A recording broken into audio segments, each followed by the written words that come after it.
How's everybody doing? All right. I'm pretty good. I have to work today and tomorrow, so I could be better. Yeah, Yeah. that's a bummer. Busy as I'd like to be, but good.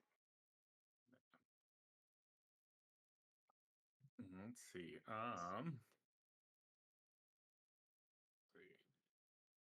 So before we roll some d6s, or I guess not d6s, before we go into our recap,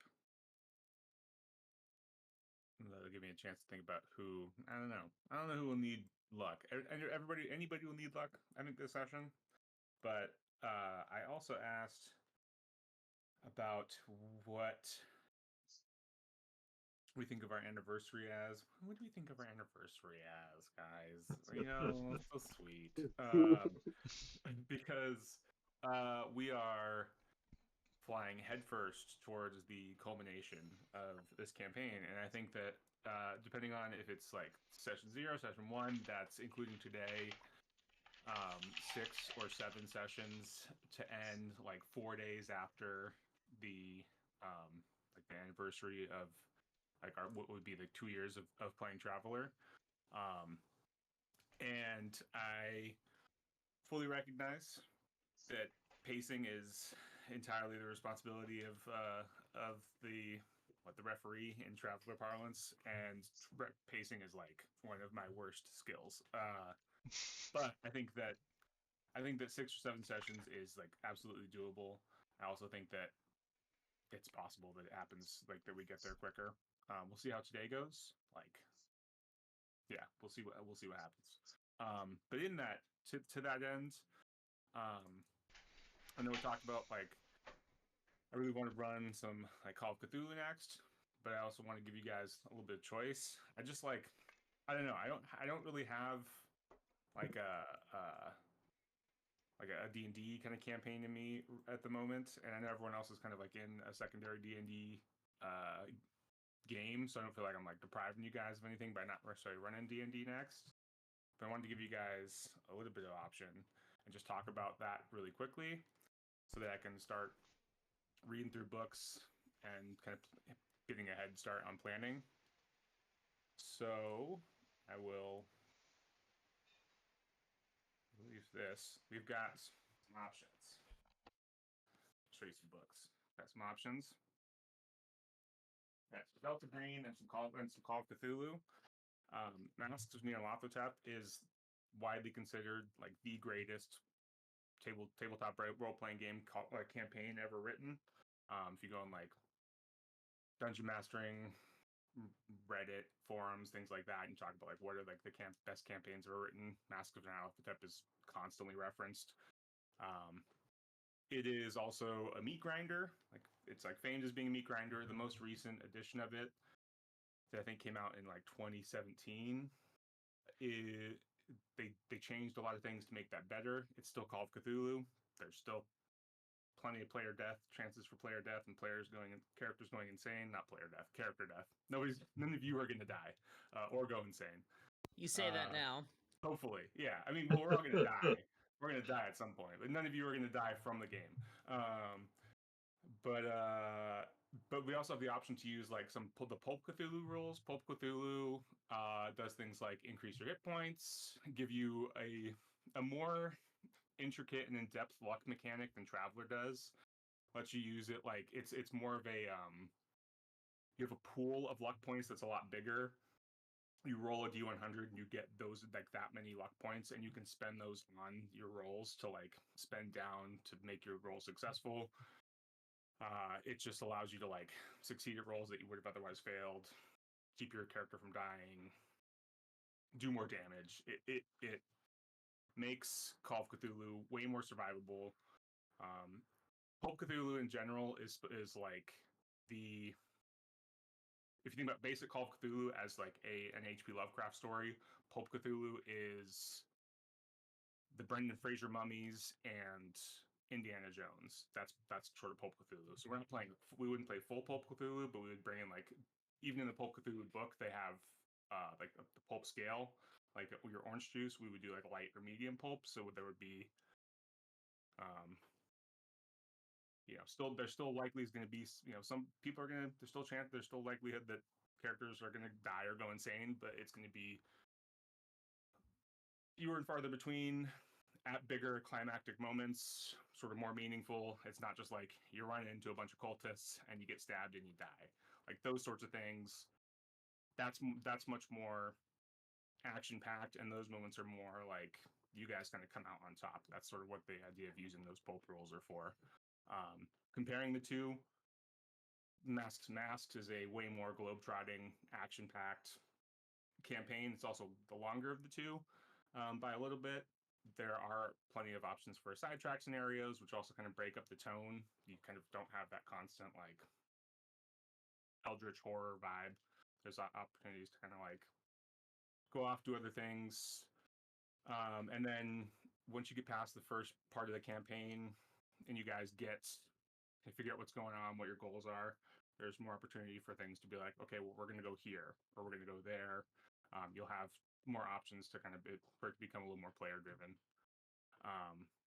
Yeah, and then I've got my 4 kind of factors that I've used to describe these two: combat, exploration, roleplay, and then what the fuckery is what I'm calling it, which is kind of just like you're like sitting there going, what the fuck is going on? Impossible Landscapes is the Delta Green campaign. Takes place in 1995 versus the mid 1920s. It's surreal horror, which I think is actually more like, because it's closer to like, it's just taking what we think about as real life and slightly making it what? It makes it more sort of palpable, and you can almost kind of like feel at the table, so things do feel a little more spoopy. It's slightly shorter. There's that like bonds mechanic, which we never really got into because we only played a one-shot. That kind of is, as characters, we have them in Traveler that we don't really use in Traveler very much, but your allies and your rivals and enemies, those are kind of your bonds, although bonds are typically just friends and family and allies. That makes storytelling more interesting with Delta Green. But Impossible Landscapes, there's absolutely no way that we come out with the full party that you go in with. Like, it's just not like that's not Delta Green, and that's damn sure not Impossible Landscapes. It is like you might not necessarily die, but you'll probably play more than one character throughout that campaign. I will warn you there. I mean, I said probably. The pace is a lot slower, so there's fewer combats. I would say it's probably on par with Traveler, maybe even slightly less. So that's definitely something to take into account. So I feel like with Traveler, we've done a little bit more combat lately, but it's still pretty low. Masks, I would say we'd be doing more combat than we've definitely done with Traveler. And then it's a super investigation heavy campaign, so there's like a lot of me just stepping back, present you guys with the scene, and you guys saying what you want to do with that scene, and me kind of letting you know what there is, you guys finding things, discussing amongst yourselves what you think those things are, kind of role-playing amongst yourselves, kind of figuring out what you're going to do next. And it's very role-play, very investigation-heavy campaign. So if that's your vibe, awesome. It's a great campaign. And then I can't emphasize enough, it's Delta Green. There's no such thing as a happy ending. You may go in with the same character you came out with. That might not be a good thing. Like that might not be that might not be the good ending. But it will be certainly a memorable story. So the what the fuckery for Impossible Landscapes is the full 5 dots. It's just reading the book was what the fuckery experience for me. It's crazy. But they're both great. I think for both of them, you kind of get out what you put in. But I think that Masks and Call of Cthulhu is just like it's a more accessible, or more like jump in, punch and shoot a cultist, find some clues, figure out what you want to do, kind of do the next thing. Whereas Impossible Landscapes is a lot of, like I said, a lot of investigation. I don't know if you guys have questions, want to talk amongst yourselves, thoughts, comments. I do have a question, Yeah. and I mainly ask this purely because I just have never played these systems. Yeah. And it's my really my only concern. What does our progression look like? And Yeah. my example being like for D&D, you level. For travel, you get like the XP points. For Yeah. this setting, what is progression? So that's a great question. So it's a skill based. It's a skill. They're both skill based systems, not class based systems. So you have a ton of skills, like way more skills. Oh, pretty similar to Traveler. But anytime you use a skill successfully, like so we'll use Call of Cthulhu for example. Anytime you use a skill successfully and you don't spend luck to get that successful use, you put a tick box. And typically, anytime you finish a like portion of the adventure, you have what's called an advancement like roll, and so you'll then take that skill, roll it because it's all D100 systems. So you roll Yeah. D100, try to roll. It's kind of like our D6 systems. Well, not really actually, but then you try to roll over your skill rather than under. And if you roll Yeah. over, you get to roll 1d10 and add that d10. So every time you roll a skill successfully, you basically get better by doing things. So that means stuff that you're good at, Mm-hmm. it's harder to get better at because you're already good at it. But if you keep trying to do something that you suck at, but you finally do it, the chances of you getting better at it is a lot higher because then when you have that advancement period, you're most likely gonna roll over. Like if I only have a 20 in lock picking, but I tried like lock picking 5 times throughout this like portion of the adventure and I finally got it, then when it comes to that advancement roll, I've got an 80% chance to roll higher than a 20. So then I'll probably get a D10 points to add to my lock picking. Okay. So as a way to describe how I'm interpreting it, um, let's say my skill is shooting. I shoot 10 times. I successfully roll. I make 5 checks that You only get successfully one check. Yeah, you only get one check per encounter. like per adventure set scenario. Okay, that makes way more sense. Okay, Yeah.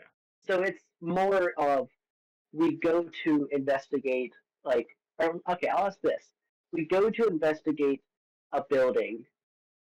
We go through and we find all the information we need, and then we go to the secondary location and complete the adventure. So that whole thing we would roll one check for. Or would it be like each building we roll a check for? It depends. Yeah, with like if like the goal is the same, if it's like the same Yeah. location, even or like the same larger area, not to like kind of spoil the campaign too much. Yeah. It's broken up. It's varied. There are some Milestones? there are some places where Okay. you'll have more of those advancement periods, and some areas where they'll be a little bit farther apart because you'll have, and that's a pacing thing. Like, but yeah, they'll happen more frequently in some areas because you'll be doing more like of those sort of sidetrack things. And so when those sidetrack scenarios come up, once you do one of those sidetrack scenarios, you'll have an advancement period after you do one of those because that's its own self-contained thing. Okay, Kind of a so systemized into yeah. trappings. It does. That's Yeah, absolutely yeah. does. Yeah, yeah. And that's with both systems because Delta Green started as a mod for Call of Cthulhu. Hmm. It just began its own game. But the insanity rules for Call of Cthulhu I like a little bit better. Yeah. I think that's my. I'll let other people speak after, but um, I think that's my crux right now for like which one. Call of Cthulhu's like experience as a role play character seems a lot more entertaining, and Mhm. combat seems more entertaining for Delta 8. Delta That's how I'm Green. interpreting it. Like, Yeah, I mean, you're gonna do more combat in Call of Cthulhu, I would say, throughout that campaign. okay.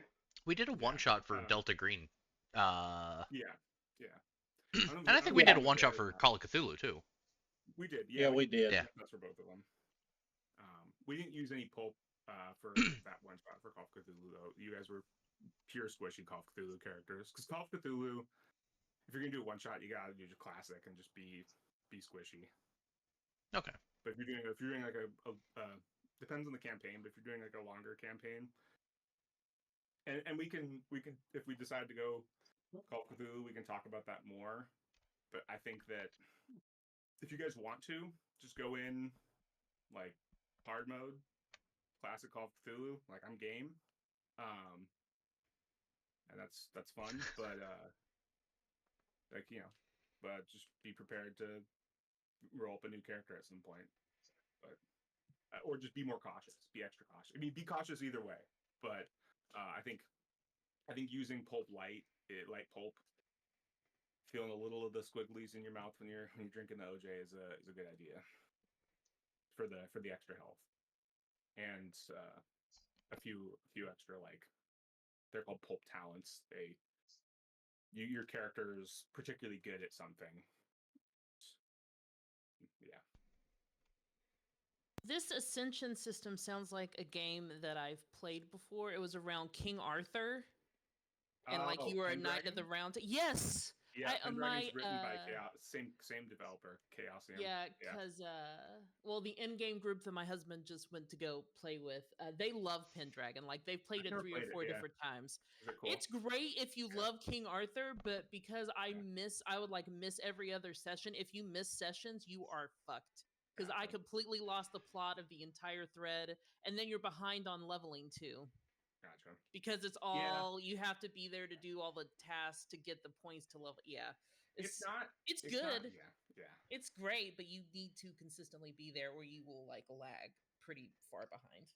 I would say Call of Cthulhu, you're not like if you miss sessions in terms of leveling up like that, it's not that big of a deal. Like, especially if you die, that's good, and you need to make a new character. Like, I'll probably let you roll some advancement rolls and some skills, or give you some extra XP.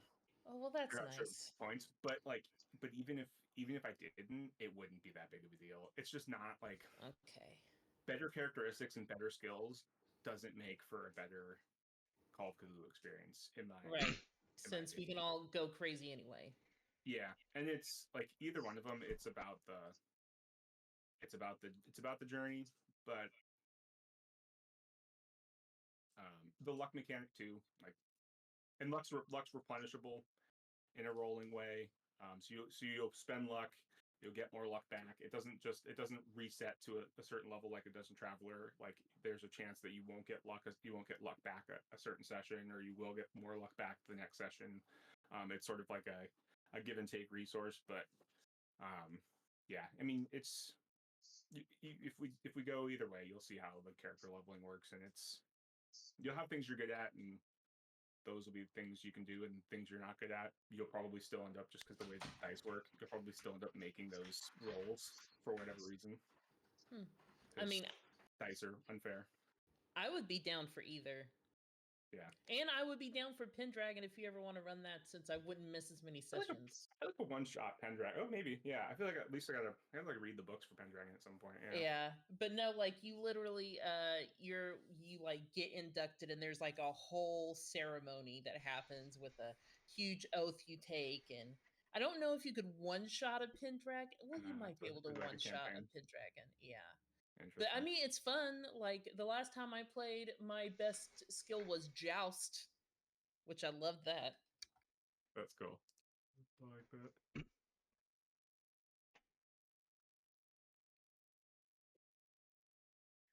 Yeah. I don't know. Does anyone else have any thoughts? I think I'd be down for some Indiana local. I think I really enjoy all the RP stuff, but I think as combat light as Traveler's been, going to another very combat light thing feel samey. Mm-hmm. Yeah, yeah, I can see that. That's definitely why I wanted to make sure that was like stated. But yeah, and I think the so then I definitely think if we go masks, well, I don't know. Let's see what Alex has to say too. But I think if we go the masks route, I would definitely recommend we do at least Pulp Light double the HP points so I can throw more cultists at you and Stab us more. Oh, of course. Yeah, and attack you guys more. Like, so yes. So basically, what that means though is yeah, you guys can fight more humans, but you're still very capable of getting one-shotted by monsters from other dimensions. So, you know, That makes we'll cover sense. that whenever, if ever we get there. But Yeah. Okay. yeah, I don't know, Alex. What do you think?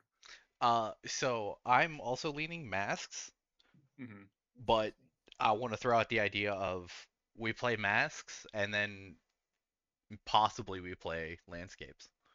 Because Yeah, isn't Delta Green very similar to Call of Cthulhu, they are. from what I They're remember? both very similar. Yeah, so Yeah. we can like Yeah.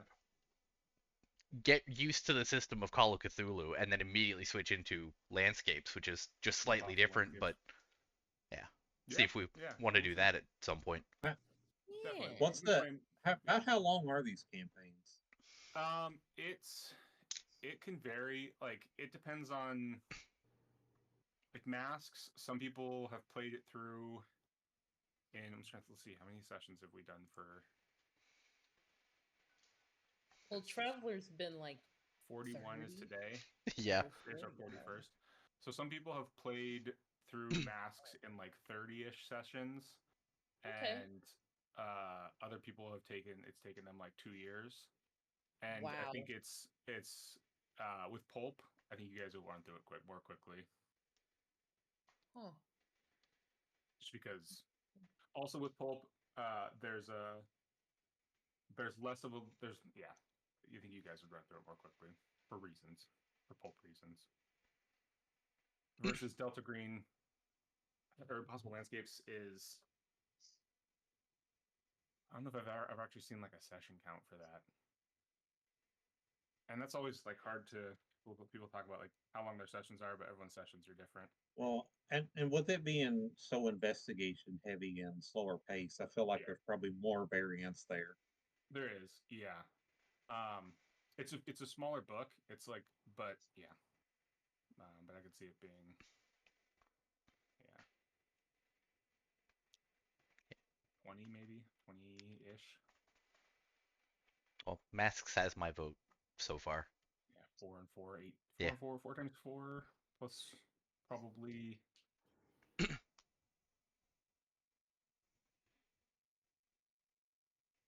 Yeah, I'd say 20 would be my guess for 20 would be my guess for Impossible Landscapes, and then like yeah, because it's slower. I would say that's probably maybe.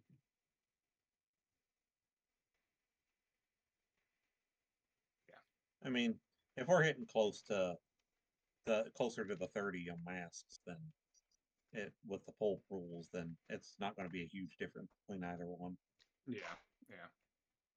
And then I think there's always kind of like we've done a little bit with Traveler, but I think there's always the option to do some more one shots with varying systems, because I picked up some more various rule books on combo bundles over the last like year. And I'd be down to try if people are as well. Gotta start reading through them. I enjoy doing the one shot things I've never done before. As Yeah, same here. long as we can go back sometime in the next decade to Odyssey of the Dragon Lords, because Yeah, I want to right. finish a Yeah. campaign. I've tried the game Right. twice. We've Oh. never gotten that far. He got to like, oh, we finished the trial things, and that was it. I never finished it. It is so good. I want to finish it once. That's it. That's all I want. And would you play it 2014 rules straight, or do you think you'd try to modify it to work with 2024 as well? I think Thing is a lot. we'll use 2024. Yeah. God. Because you'd kind of have to tinker with all the dragon classes if people are going to want to roll Yeah, that's the Well, thing. Is you're I, using classes out of the book. Well, the last time I played, like the person who did the dragons, he took dragons from like all the books that were ever came out for dragons and just threw dragons in there, so you could have like steel dragons, purple dragons, the wide variety of whatever dragons you want. But he homebrewed a lot of stuff, but he made it a little more, flowy. He didn't stick straight to the book, but he got into the weeds a lot. I think that's why we ended up not finishing, but it was still good.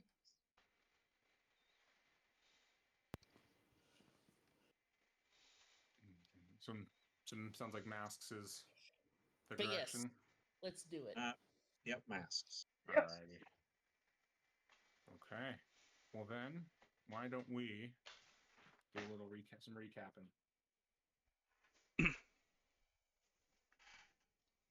Not it. Gino don't know nothing. Gino's lost. 428 definitely doesn't do nothing. I got like the spiel from King's got nose goes. Pets, but Okay.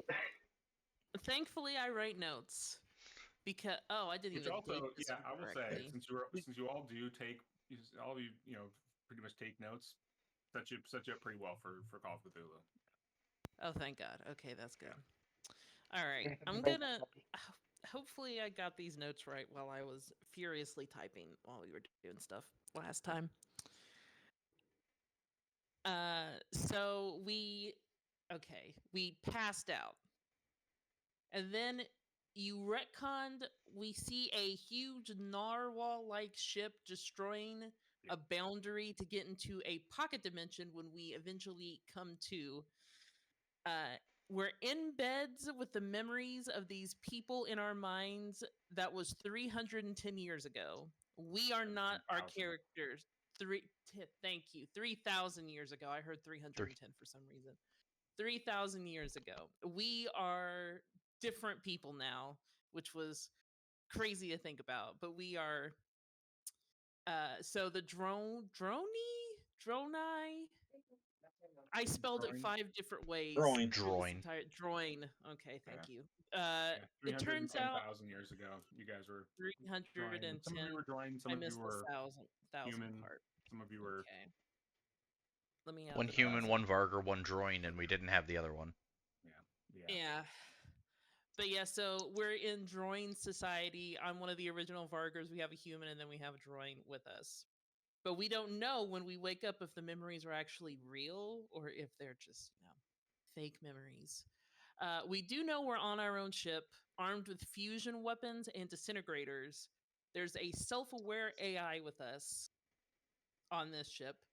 Tech level is over 20, and our people are actively at war with the Varshan, playing an assault on their homeworld. We inhabit their fringe colonies. The mission we were given is to give a birth world at the fringes of the empire, or to go to a birth world. I missed some. I missed like 2 words in here. On the fringes of the empire to acquire a human tribe and transplant it for future grabbing. I guess, in case we needed it. I don't know where the grabbing came from. And we make an observation station in that system to keep an eye on the development of this tribe that we end up picking up. So we find the humans. We find a human tribe. We decide to study the people for a while before we actually do anything, gathering enough information to start moving them naturally where we need them to go. Which is just studying predator prey, how they hunt things, just their whole society in general.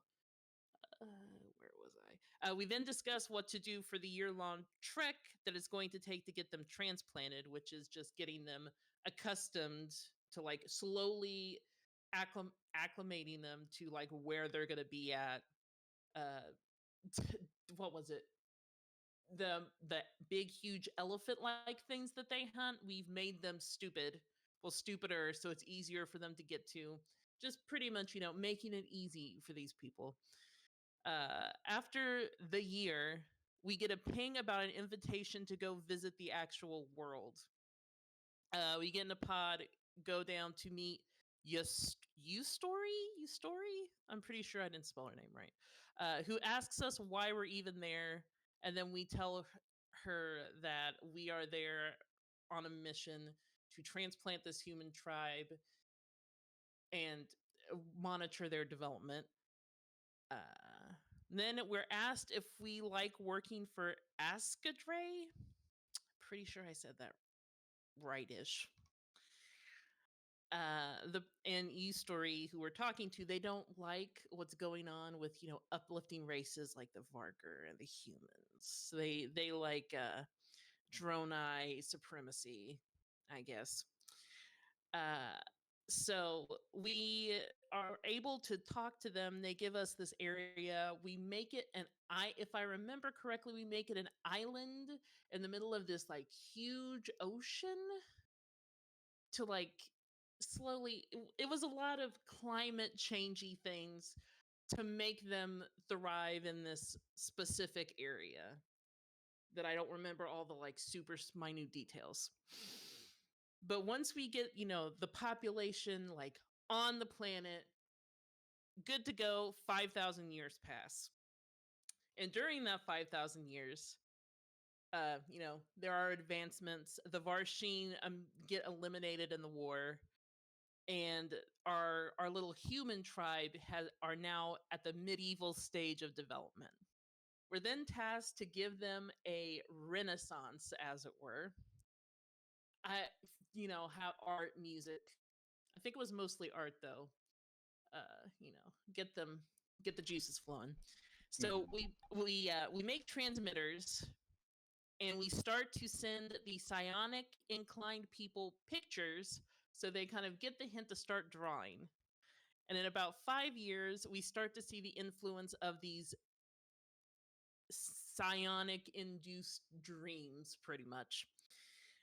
It seems that the warring that we were seeing among our little, tribe stops when this drawing happens, and it pushes them to be more artistic. Talio, which was one of the many cities that is now in their little valley area, was the only one that was still having issues. They weren't renaissancing enough. They were sticking to rigid ritualistic martial arts and pushing the art out. But they're still pushing art out, but they're still pushing the art out, but they're still sticking to the ritual martial arts, which is not a thing that we really want, even though they were like the first ones to pick it up.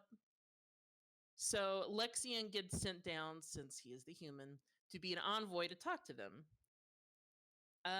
It takes him a few weeks, pretty much close to a month, to see the Sacred Master for the first time. And then a few more weeks for a psychic probe. And it turns out that Lexian finds out that the Sacred Masters are not human. They're descendant dronoid people that crash landed on this planet tribe area, and they're descendants from the people that crashed, and they pretty much just took advantage of this one little area to lead these people. And since they're worshipped as gods and they rule the city, whatever. We quietly get them all together. We bring them up to where we are in the ship and ask what they know. We show them, oh, well, in this many years, the advancement is like this. So they decide to leave, to be back with their own kind. And in 5 years, in the 5 years before they leave, they guide the people toward the right way as they take up the church and leave behind the masters. In 10 years, we have reached our Renaissance goal. Shit. Before we celebrate, though, unknown crafts jump to the closest gas giant. They have no known design, and they're not in our database. They seem very well armed and even fight with a huge fleet. And it turns out that they're all robots, AI that can replicate themselves. We try to make a computer virus, but we left Lexion on the ground since he could blend in with the humans that are there. It seems like our virus was able to get sent off, but it never took hold of anything because psionic stuff. These robot people did hit the ground trying to look for us, but nobody says anything. Like, they say, oh, they're not here. We don't know what you're talking about, blah, blah, blah. I mean, they're completely uninterested with all the humans on the ground. They're just looking for us, like the advanced people. So we jump space out, so we don't have to fight them or whatever. We did let we let the Empire know about it, and they did I skip something? No.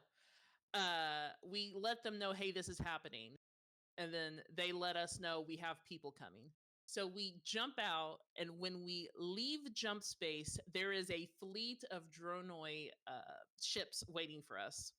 And we feel a warmth until a dronoid that's not how you spell that. Psionically teleports onto our bridge. It's not Yaskadre, but they call themselves 174. We follow him onto the largest ship in the fleet, and we aid him in the fight against these crazy robot AI things. So it's pretty much a battle over the planet at this point. We come out on top, but our ships fall. We send a message to our bodies saying that we thought 174 was one of grandfather's sons and would create a miracle, and all he really did was sacrifice Yaskadre's servants easily and kind of used us as a screen to get what he wanted, because he's a bit of an asshole. And then we come back, because that's a thing. Over the next 100 years, the Jabusi, I am pretty sure I didn't spell that right either, and the Dronoid War, they war until the Empire wins. Sorry, I was typing a lot. I'm trying to. That sounds like it would be written. Yeah. Yeah, I'm trying to figure out what I was saying. They war until the Empire wins and the Jabusi gets completely erased, like the first Empire did. Then 3,000 more years pass, and it seems that there are 400 sons of grandfathers to help guide technology. Cordaleon, I'm pretty sure I butchered that name, but that is the planet that we started, seems to have fulfilled its purpose. But then all the sons are starting to ignore the human and Vargar worlds, which is a no-go. So while Gino and Lexion are keeping tabs on our planet, my person is going out to say, hey, help the Vargar. You can't just leave the Vargar with nothing. So she's helping with relief efforts and what have you. We then end up at a party that's being held, and we are the guests of honor because of what we have done with this planet. And I'm talking, trying to get more support, and I noticed 3 people that come in with fake data halos. Data halos, everyone in the Empire has one. It has, info, whatnot. But they have fakes because when they come in, it's not immediately on them. It flickers to life after a few seconds. I follow them. I let the rest of the group know, hey, we got some fakers. I keep following them. Gino talks to them. They say they're members of the League of New Thought and want to uplift Gino like Yaskadre was by the High Council. He's close to him and has proven powerful and the most worthy, and he would be the perfect person to be like him. We keep an eye on them. And there is someone with the presence of 174, but is definitely not 174, comes to us talking about being disappointed in Gino and his sons because they have failed his kind. He says that he's tried, but so disappointed in him, and we follow this person into where Gino is with these other 3 people, and they're getting ready to try to uplift him. And that's what he says, oh, I'm so disappointed in you.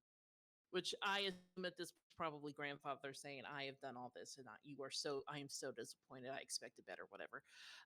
We are then asked if he should destroy the empire or let his sons live. My character's pretty much said, fuck your sons. Lexian also said, like, your sons are creating cracks in the empire. It's not worth it.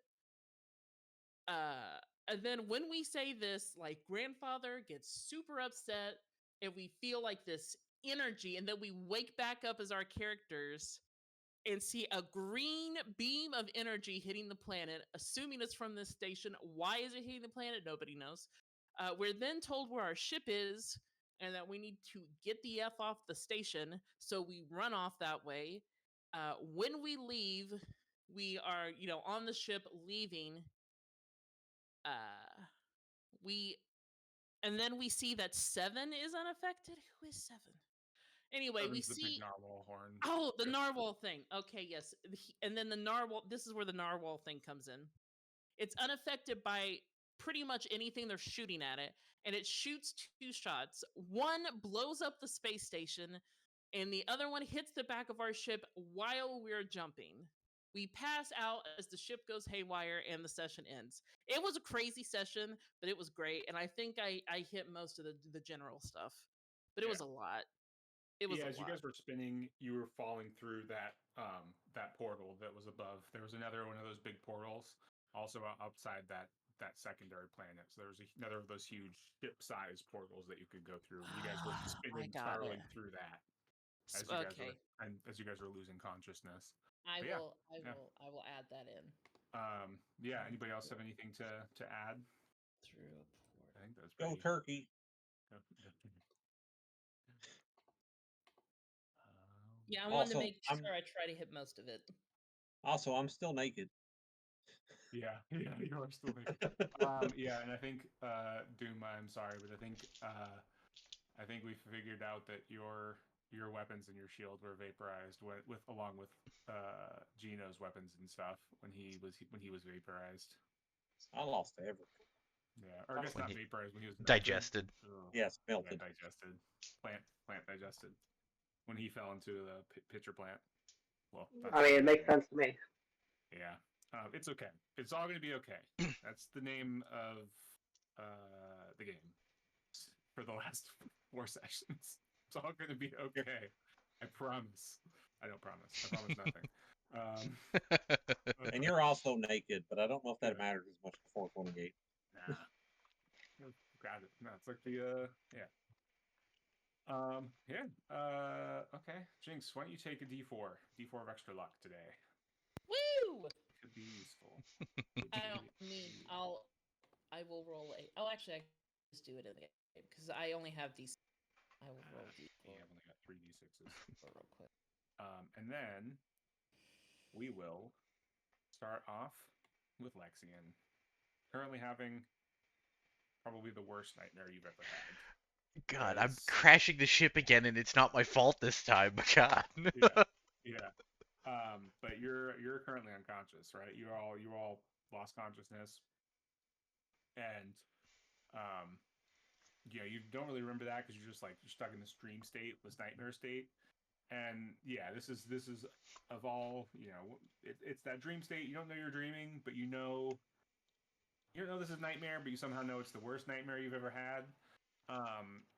And because not necessarily because there's body horror or anything like that going on. It's just that that dread that you have in your stomach, and it's that primal fear of standing in front of something unknown, but at the same time knowing that whatever it is, it's your doom, it's your end, right? It's like, first man seeing a wildfire. It's horrific, and it's because it's you sitting in that egg on that planet, on that awful planet, and when you look up at the sky, all you see is war, and it's a war throughout the cosmos, throughout the very fabric that makes up the cosmos. It's a war with weapons and technologies and minds that are so advanced, not that they might as well be gods, but that they can only be gods. And you have a thought briefly that this must be what the ancient Terrans thought when they saw Zeus and the Olympians fighting the Titans, and maybe this is what they saw. And as you watch, you know that the collateral damage from a fallout of a war of this magnitude will be everything. A new Big Bang to start the universe anew, with the winning god to shape it. And atop all of this, you hear the voice of grandfather of Yaskadre behind you saying, I sired 20 sons, who each sired 20 more. They were meant to assist me with my experiments and help guide our people.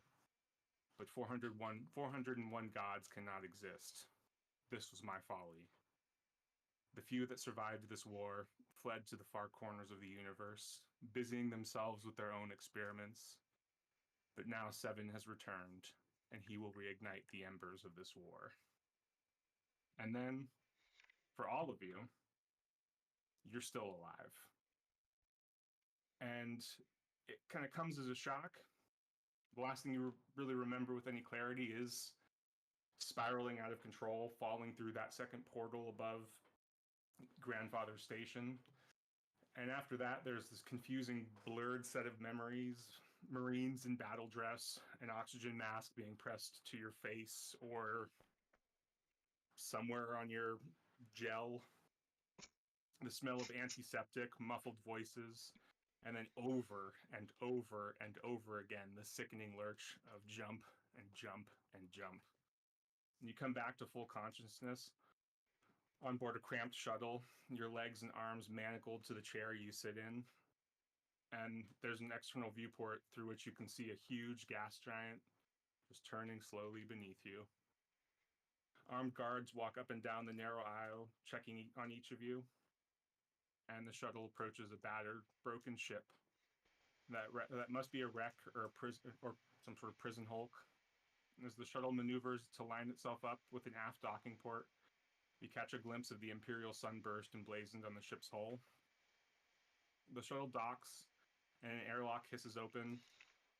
The guard unclips your manacles and leads you off the shuttle, and you get the first sniff of the prison hulk. It smells of sweat and recycled air. And Gino, kind of sitting up front, one of the guards on the shuttle, kind of whispers in your ear, "Welcome to the Gash. You don't exist here." And they lead you down the entrance ramp into the cargo bay of this prison hulk, where there are 4 guards standing there, and a woman, and what looks like maybe you can see, Chief Guard Falkirk on his name badge. And the woman standing there introduces herself. She says, "Hello, my name's Arisa. I'm with the Imperial Interstellar Scout Service, and you are being detained at the pleasure of the Emperor. You're going to remain here on board the Gash until further notice. You'll be questioned regarding your activities since you came to our notice, primarily regarding the death of Gand Holches. If you attempt to deceive or conceal any information from me or my fellow interrogators, that will not be tolerated. If you cooperate with me, there will be a chance that you'll be granted a pardon and walk free from here. Assuming that you're not violent or argumentative, you'll be permitted to share one of our larger cells and given basic liberties while you're incarcerated here. If you are difficult, then your time on board the Gash will not be so pleasant. Chief Guard Falkirk, would you please escort the new prisoners to their cell?" She turns and walks off. The Chief Guard he's got this face that's clearly been reconstructed multiple times. It looks like he went through a wood chipper, right? You can see just pink flesh that's been poorly grafted onto just various cybernetics. And as he kind of stands up straight, you can hear servos whirring and various cybernetic parts, but they're not top of the line. He doesn't move. It's very smoothly. And he goes, "All right, follow me, and I'll move you guys. I'm gonna bring you kind of just all into one big bundle, but we'll assume that you're being escorted in a. Oops, if I don't resize you first, we're gonna assume you're all being escorted in a relatively orderly file, unless anyone's trying to make a break for it. Is anyone trying to make a break for it? Or say anything? No. I'm confused Oh. as shit. So am I. I am Yeah. also. Could you also Yeah, like I write just out the continue. names of those two people and that the one company she works for? Because I completely missed those while I was trying to figure out how to spell these people's names. I will write up the company she works for in just in a sec. Yeah, once you guys get to your cell. Thank you. But so that they take you. Once we're escorted to our cells. Yeah. Take you all there. Go around the corner. And then into boom, your cell.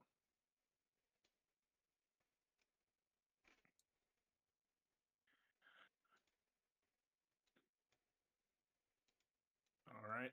Lunch will be in. Oh, and actually on as you guys are being escorted, will Gino, Jinx, and 428, will you guys all give me recon checks with int?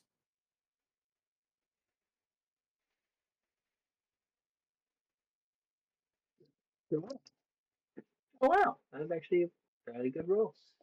12. Am I still unconscious at this point? No. Yes. Oh, okay. Sort of. 12. No, you're not. I got a 4. That was a horrible roll.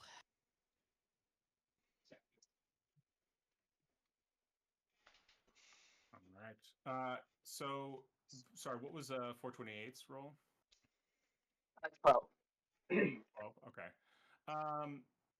So Jinx, you're just like a little overwhelmed by all the smells, and you get a +1, so 5. Yeah, you're a little overwhelmed by all the smells. Yeah. And that's so that's kind of it's just a little too much. But Jinx or Gino and 428, you notice as you guys are walking, and maybe Lexian's up front, that first he's walking and kind of like you guys kind of looking around, and then his posture kind of like goes a little slumped, and he starts kind of like looking at his manacles a little weird, and starts looking around, and then starts muttering in a language that none of you have ever heard or heard him speak, at least. And then by the time you get back to, or you get to the cell, he kind of straightens out and seems to come to. But he almost like he had a, I don't know, weird moment as the Chief Guard Falkirk, stands there and says, "Okay, lunch will be in about an hour. You'll be eating here in your cells, and then you'll have 2 hours of gym time. Guards Cheon and shoot, I forgot who your other primary guard. Sharu will be escorting you to the gym along with the other prisoners. We'll have 2 hours there. You'll be returned back to your cell for dinner. And I think the Arisa and the other interrogators will be wanting to speak with you in the morning. Don't make any trouble." And he steps out. And the guards step out, and you can see them standing at the door. And one of the guards, there's a man and a woman. They both have these kind of suits with these helmets, but you can see that he's got to be like, maybe 20, 22. He kind of gives you guys all a look, and this bright-eyed look, and goes, snaps off a quick salute. "Have a great day," and then walks off at the door, and she kind of looks at him. She goes, "What are you doing?" And kind of like gives him a little push as he walks out the door. And goes, I don't know. I don't know. And the door closes. Yeah, exit. You can't see anything outside your cell, right? You can just see you can't see people moving. Yeah, Okay. no, just in the cell. Just but you can see what you did see, right? You can see like the explorer mode is still on. Yeah. Okay, cool, Mhm. excellent. Guys, what the hell's going on? I am so confused. And aiming. I don't know what's going on. I thought I was dead. No, actually, you don't. No, I don't. No, that's you That's weren't a there. mild clarity. The only Yeah, it's thing mild me and you clarity. the last thing me and you remembered from all of that was getting bit by the mosquitoes when we Yeah. first got there. Oh, okay, yeah. So yeah, well, we were just So you really almost don't know. naked again. I can't remember. Did the dream where I was the drawing, did that come before I woke up or after I woke up? That was after. That. Okay, No. that's what I. Yeah, we woke up on the space station. You two were naked. Then we got put into that weird thing, and then we ran away. So you're not that lost. Yeah. You do You have that. remember the dream stuff. Yeah. I mean, the only thing I know is that we were on another planet and got bit by those stupid mosquitoes, and then I'm naked.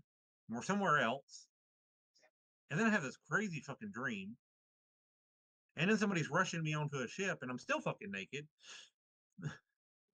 and now I'm here. What's going on? Did you have the dream too about like making a civilization? Yeah, yeah, it was a drawing. That was weird. I had a sweet hat. Yeah. Oh, what? It was a. Yeah, you had a fez. You really liked that thing. Seemed fitting, but but anyway, so you had the dream too.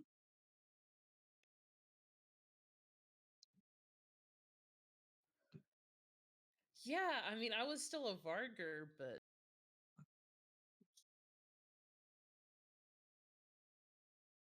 Don't read that. Did anybody else have the dream?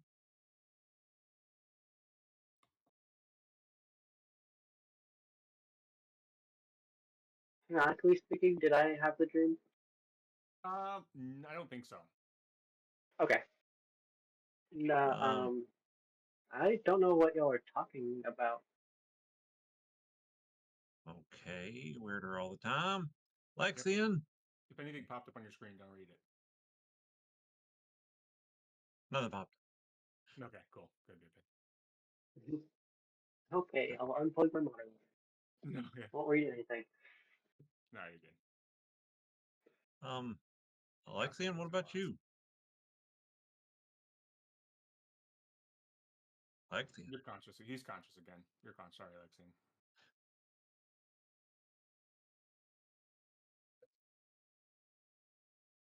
But is he though? I don't know. Maybe not. I had the same dream, the same memories. dun dun dun.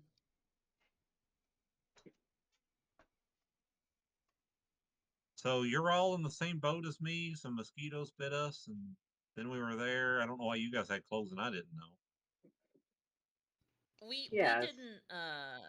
We didn't die like you two did. What? Die? What But do you I'm right mean here. die? Yeah. Well, when the mosquitoes bit you, you kind of incinerated, and then you got brought when we went on that weird space station. The mosquitoes incinerated me? Surprise! What? But they were It was biting a you lot, too. okay? It might not have. Oh no, Well, you're I talking about mean- you're talking about the mosquitoes in the jungle. I don't even remember that. I remember the little Yeah, mosquitoes like- that bit us and took our blood samples. Oh no, there was more than that. We like ran for our lives through this weird jungle. Everything tried to kill us. You two died. You came back What? to life. It was What? weird. Right. Danny also died. What? Don't forget about him. Yeah, Danny Um, died too. Can't forget Danny. The hell's Danny? Well, where is Danny? He Well, we're back apparently. He real death. Yeah. yeah, he final death. He was not Yeah, But he was he's not cloned. why? no. What? Clone? Yeah, yes. But you're It's saying a I'm lot. not me? No, you're still you. You just might not be the original you.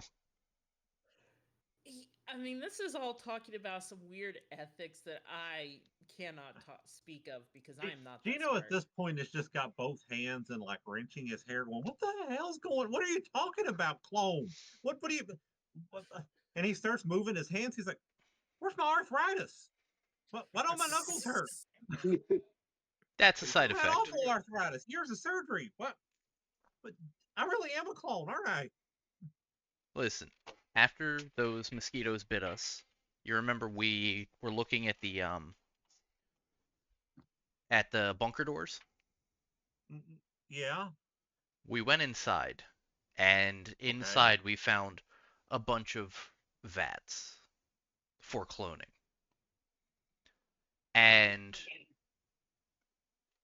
while we were in there, we found Jinx's, yours, and 428's DNA in there.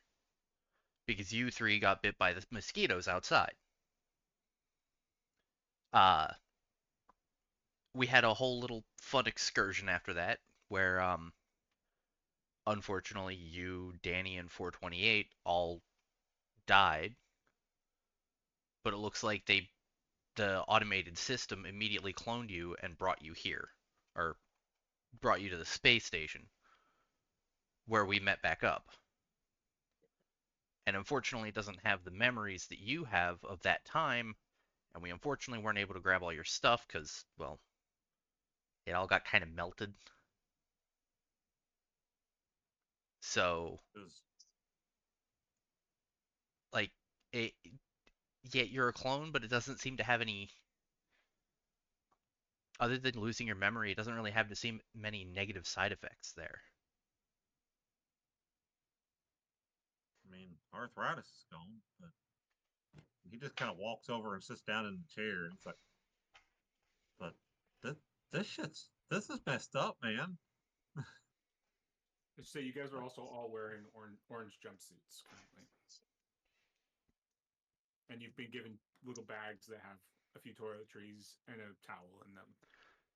And as far as us having stuff, losing our stuff, don't look like any of you all got your stuff either. I mean, my sword dissolved. I'm really sad about that. But you don't got, guys. We're sitting here in orange jumpsuits and with toiletries. Ain't none of us got our stuff. Yeah. I guess it could be worse. I guess.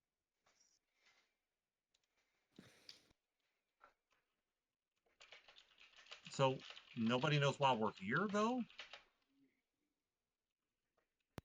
I mean, we passed out on the ship as it was going through some portal thing. I have no idea. But now we're being kept by Imperials. I mean, I need a drink. I missed the name of the person that died.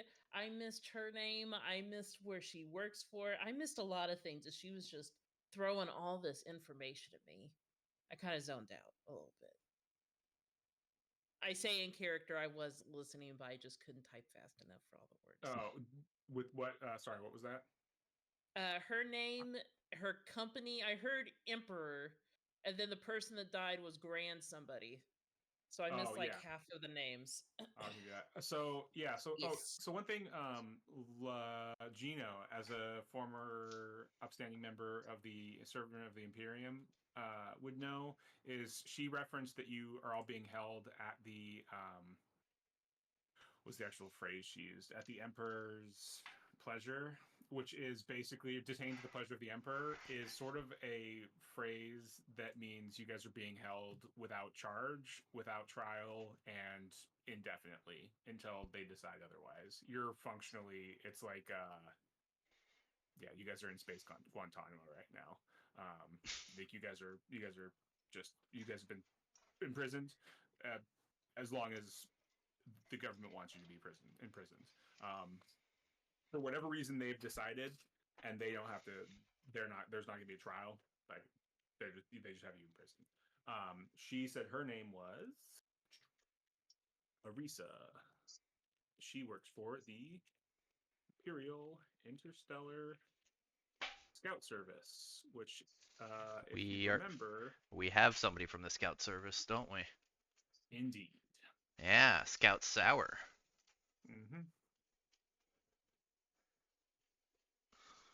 Yeah, I'll look over at Sour and I'll be like, I don't think they know where we're at or why we're here.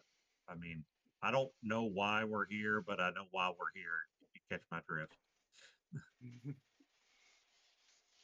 Yeah. You say that to Sour? Yeah. Yeah. And she's like, I don't think that she's not a scout like I am a scout. That is not the part of the IIS that I work for.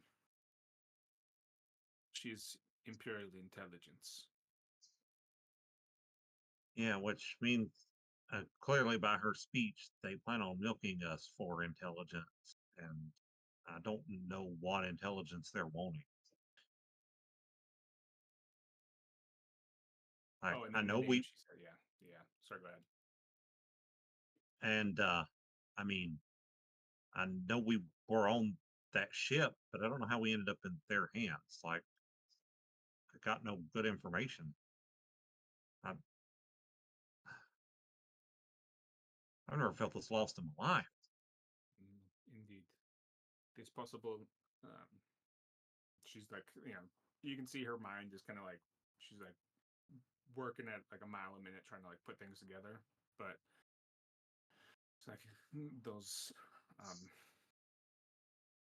those teleportals that we went through, they were never on any scout databases that I've ever seen, but the intelligence department, they of course have databases of their own. It is possible they were monitoring them and picked us up when we went through. That of course does not explain why we are here and why they did not just question us and why they chose to detain us.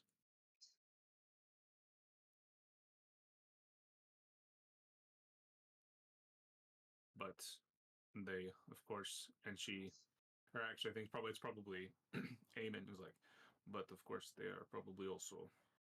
And he looks up, and there's like a big old like black half circle, dead center. I'll put a little dot on the map, like dead center of this room.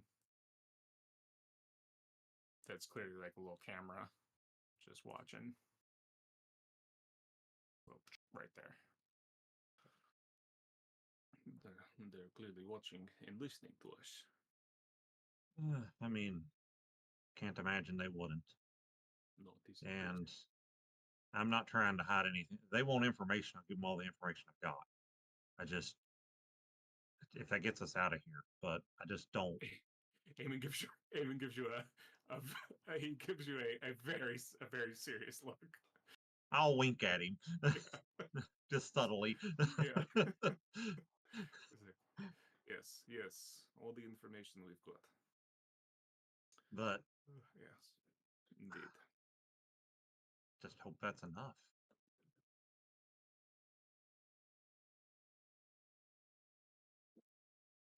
I'm sure they didn't give us any booze, did they? No booze.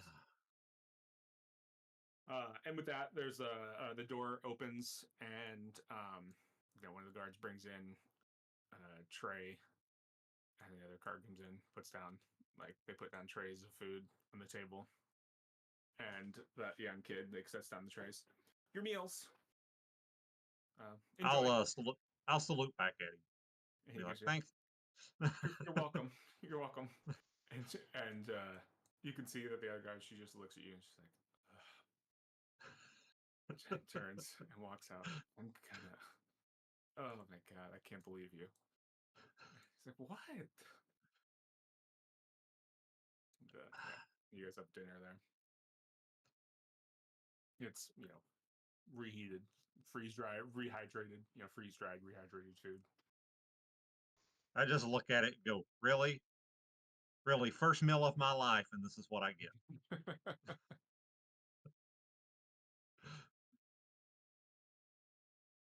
It's spacer food.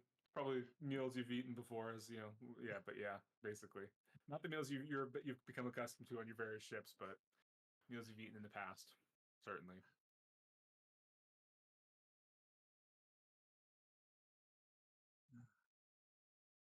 It could be worse. I mean, yeah, at least they're feeding us for now. I would suggest everybody fill their bellies because if we can't satisfy them, who knows if they'll continue.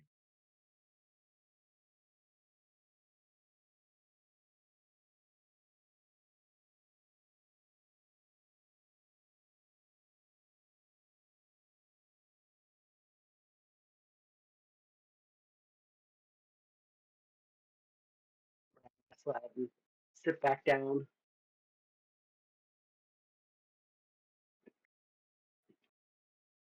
And kind of like mildly muttering to myself. Alrighty. Yeah, after you guys eat, the guards come back, and before the young guard can like salute, he's kind of like shoved out of the way by the other lady, and she's like, "Gym time," and you're all escorted out to the gym. Bring you guys together real quick. Oops, not rotate. Bring you together, and take you out here. Take you kind of around the corner.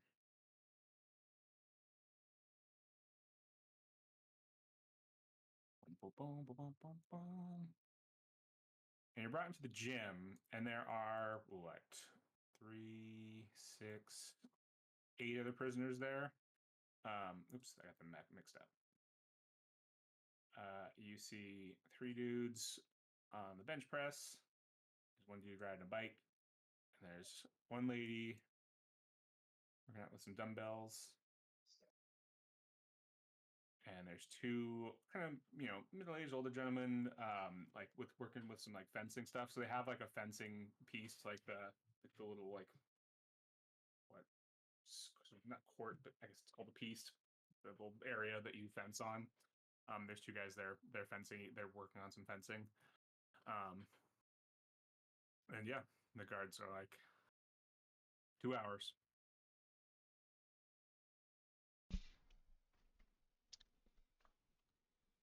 And the guard comes in. They kind of take up positions and stand and watch.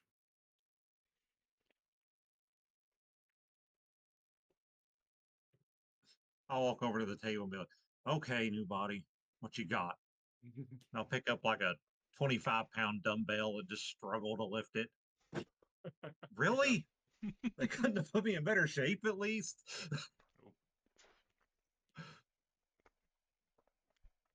I'm just going to go run on a treadmill.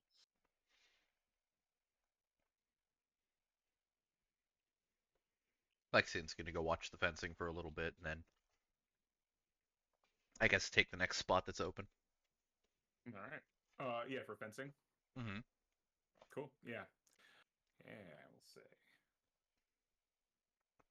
All right. Yeah, this guy steps off. The guy looks like he's a little bit younger. Steps off and looks. Yeah, he loses the point scoring or whatever, and hands you the foil. I don't know fencing terms. The foil. Thank you. Yeah, and the gear and this Captain. What's his full name? Ruatier? They pronounce it. Captain. Where did you go? Yeah, Ruatier. Nice to meet you. Nice to meet you. I'm Lexian. You handle blade? I'm decent. The Baronet over there is it's not too bad. So watch yourself. And yeah, gives you it over. And yeah, you can give me a little melee blade check. Melee blade with strength or dex. Hey, it doesn't matter. Yeah. You guys are all 9. healed too. From all those of you who have damage, it's healed. A secondary question: is my psionics back? Your silence is back. Yes. You said Okay. 9. Yeah, 9 total. Yeah, he outscores you. Yeah. He's shocking for he's probably, you would guess, in he's like mid-50s. But seems actually pretty decent with a blade. At least with the fencing sword. And he goes pretty well. But it's close. But yeah, he outscores you. That was pretty good. He gives you a little bow.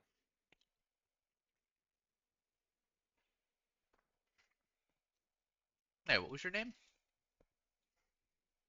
Baronet Vulis.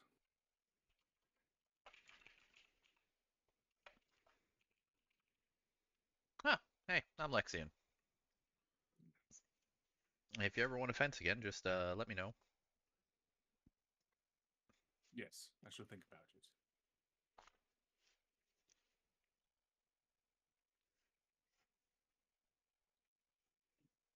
Like a wind sails on the sea, I shall consider fencing with thee. And he goes. I look forward to it.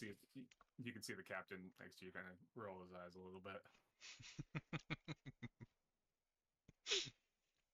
And then the baronet kind of goes into his pocket, pulls out a notebook, writes down, like the wind sails on the sea, I shall consider fencing with thee. Yes, quite good, quite good. Indeed, indeed.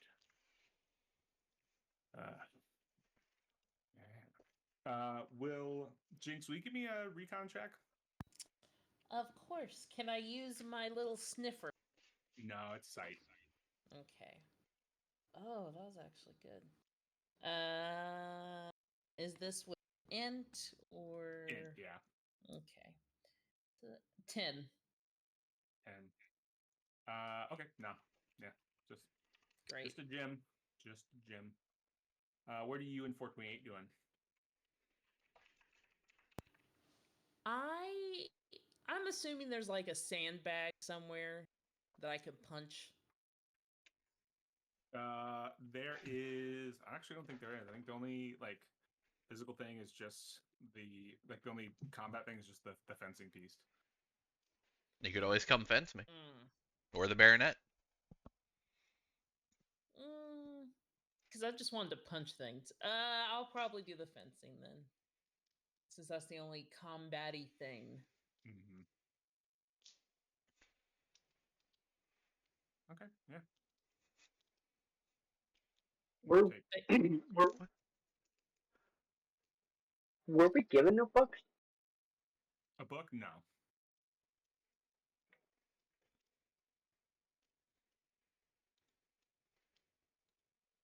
I'll walk up to a guard.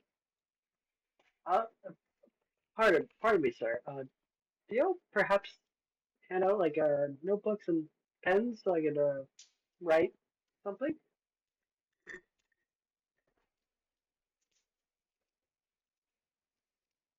All right. She just To stares the at next you. guard. Say the same thing to the next guard. He's like, no. Did you? Oh, well, No. that, Yeah. oh, all right. Suppose I'll stare at the wonders of human endurance and walk backward. Yeah, how does a blob Exercise. exercise? Well, back in our home world, we have gravitational chambers, but I suppose lifting physical pieces of weight would minorly do something. When we get out of here in 3 months, I want to see a jacked 428. That's how they exercise. Yeah.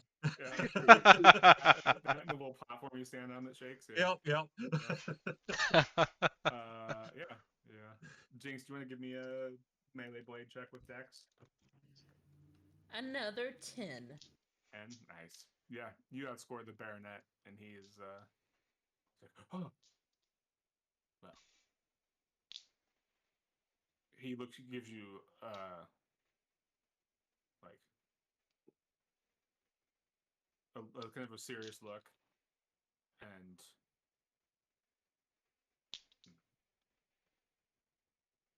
why have you come? Who sent you? Where are you from? I'm from everywhere. Did they send you here to kill me? What the fuck are you talking about? They sent you here to assassinate me, didn't they?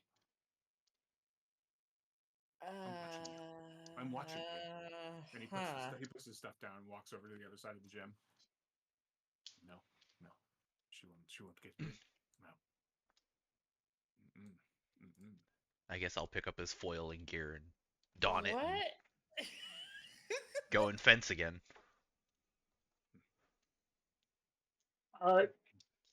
Sir, may I ask where you got the notebook? It's Baronet. Baronet, where did you get the notebook? Excuse me? And who are you to be asking me questions? Oh, my name's Enji, and I reach out an appendage. He looks at it questioningly, gives it a shake. I'm a gift. Yes. How might I acquire such a gift? I suppose Be honored with a gift. be helped to be well liked. Okay. Well, I'd love to hear about presumably your kingdom. Excuse me? Baronet doesn't have a kingdom. He's got a barony, fool. I apologize. I'm not accustomed to human terms as well. Quite. I should think so. Poor creature, whatever you are. Oh, indeed, yes. No, I don't have a kingdom. I dare say I don't even have a barony anymore. Merely have a bunk. And a bunk mate. And my poetry. Poetry. A bunk. My barony for a bunk. Well, hey, that's actually something there. And he pulls out his notebook. Bunk, a bunk. My barony for a bunk. I wonder if I could start trading a bunk for like a paperclip. I could start trading a paperclip for. Interesting. All right. Well, I'll see you around, I suppose. Yes, indeed. And he's like now chewing on the end of his pencil. A bunk. Don't get yourself into a funk. Funk. Yes, indeed. He shouts from across the gym. Funk. Yes, funk. I once knew a woman named Philomena Kunk. And he's laughing to himself. It's beautiful. Oh gosh, I'm a fucking genius. And he's laughing to himself. Keep on fencing and Man, you'll the become next a hunk. line after that one just goes bad wrong though. Because I'm only thinking of one thing that works there that rhymes with funk. Yeah. You got hunk, you got monk, you got lunk, which we're in a gym, kind of fits. Yeah. Gino's still just giggling to himself on spunk. You say that, you hear a little like chuckle next to you.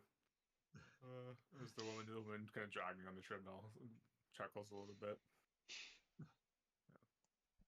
I'll look over to her and be like, "Hey, new here. Name's Gino. You are?" She kind of composes herself. Thoic. Nice to meet you. What'd you say? Thoic, she said. Stoic. Yeah, I'll put it in chat. Because everybody's got real sci-fi names. Like stoic, but not. Exactly. Thoic. Thoic is...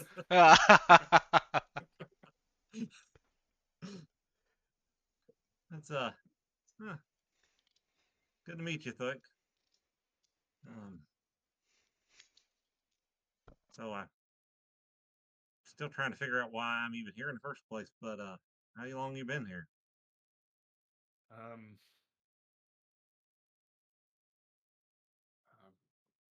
Couple months. How they treated you so far? No, they treat you well. It's a nice enough place. I mean, well, not a nice enough place, but it's, you know. They're not gonna smack us around with nightsticks just for the heck of it? She laughs. No, the cat in that here? No, they certainly won't. No, it's just, and she's like, you can see her kind of jittering. She's like, I just go for a cigarette, you know. But no, it's they're not going to beat you here. Too many nobles and politicians and the like come through these cells for them to lay a hand on prisoners. Oh, that's good to know at least. Yeah, I guess. I Just mean, hope that they see sense and let me go. I'm feeling you right there, right now.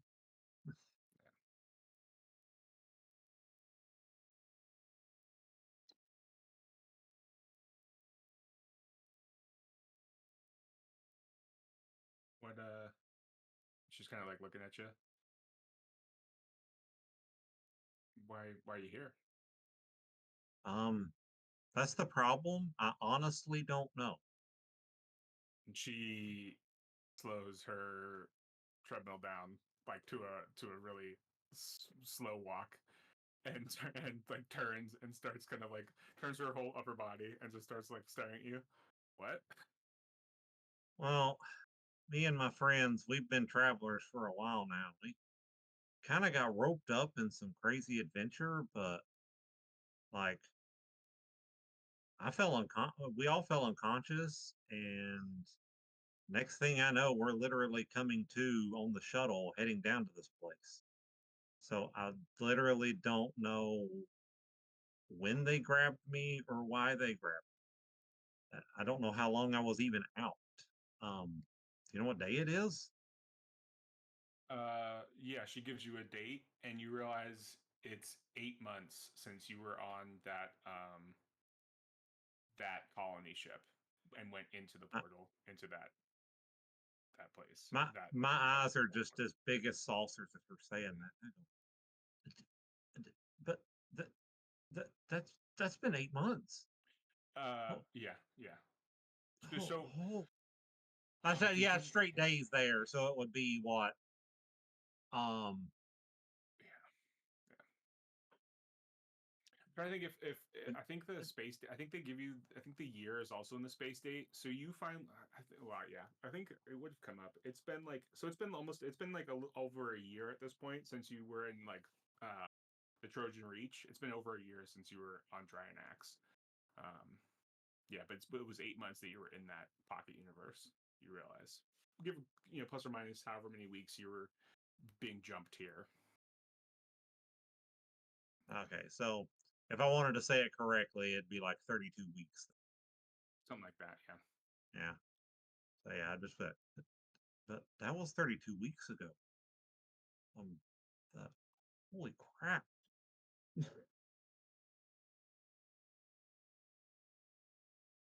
You lose some time somewhere? A lot. And things just keep getting more confusing by the minute. Apparently, these guys want information. Don't want information to give them. How does that happen? I don't know.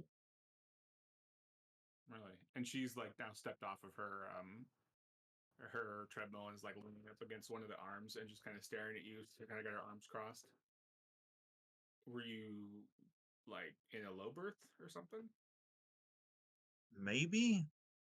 I know the last thing I remember, we were on a ship trying to get away from an impending battle, and our ship took a hit and we fell unconscious. And apparently that was like 32 weeks ago. Who was battling? But like, I mean, we're close to barter space. Were you like? What do you know what sector, roughly sector we're in? Yeah, we're in the. What do you? Yeah, this is Regina. We're in the Regina subsector with an R. Regina with an R. What's that? Regina with an R. Regina with an R. Yeah. Was that the subsector that we were closest to, or is that like way far away? Regina is in Canada. No, Regina is.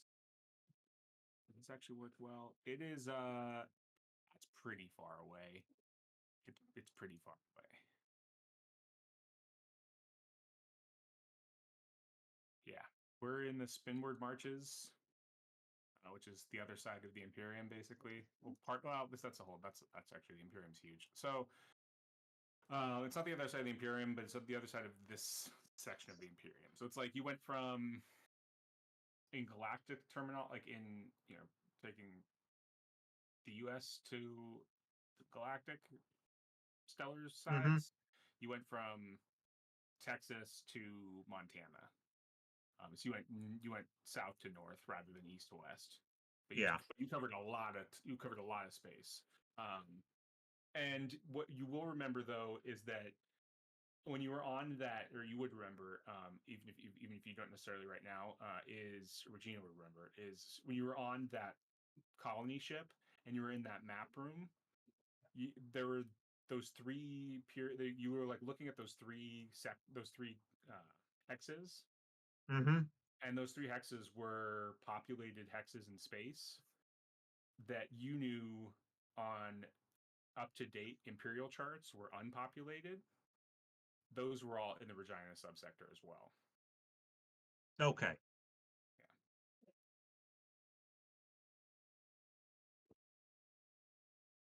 I don't even know how to explain it. It wasn't barter. It was, I mean, I could explain it, but you're not going to believe it. I mean, we're close to the Jordani consulate too. Was it Jordani? I mean, I know they do some funky things, right, with your head. Maybe if they are you working with the Jordani? No, Lord, no. I'm born and bred Imperial. I was even in the Navy early on. But I mean, maybe they did, because the stuff I remember just seems impossible. I wonder if they did screw with our heads. Maybe. I wonder how much of my life's been a dream. And since I was. Oh shit. What, we were trapped since we made that mist jump out of the Trojan Reach. Oh Lord. Oh. All right. Sorry, Thug. If you excuse me, I'm gonna go find a place to sit down or lean up against the wall or something. I'm not feeling so good. Yeah, sure thing. Nice meeting you though. Yeah, you too. And Gino will kind of waltz over here, kind of where no one else is around, and just lean up against the wall and just slide down till he's sitting on the floor. Okay. Yeah, when the guards kind of walks over, looking at you but not doing anything, just kind of watching you. So we'll get back up on the treadmill. And after a little while, unless you're kind of like, unless anyone's doing anything, the guards will be like, all right, pack your sails, and they send everyone back to your cells, and you guys can. I'll take it from there.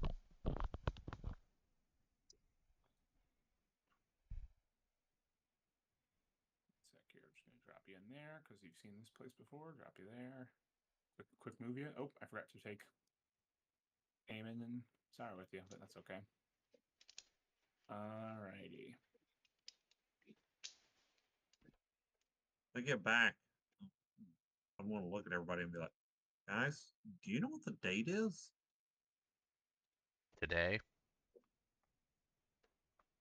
Yeah, well, No. specifically to, I'll say, well, yeah, specifically today is, and then I'll rattle off the date. That's What? been a while. Yeah, over half a year, easy.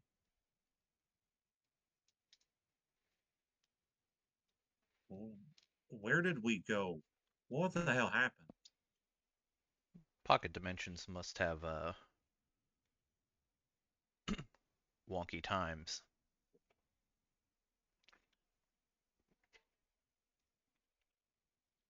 Shit's got too crazy, guys. I'll look at 428. You're real, right? I I mean, of course you I would think say so, so. even if you weren't. This fundamentally changes everything we thought we knew on Jublex. I I need to go back home. I need to tell them that there's so much more that we don't understand. They have to let us go first.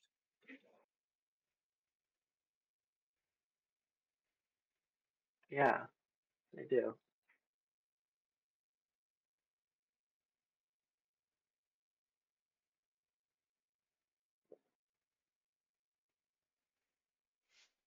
I'm still not totally sure why we're here.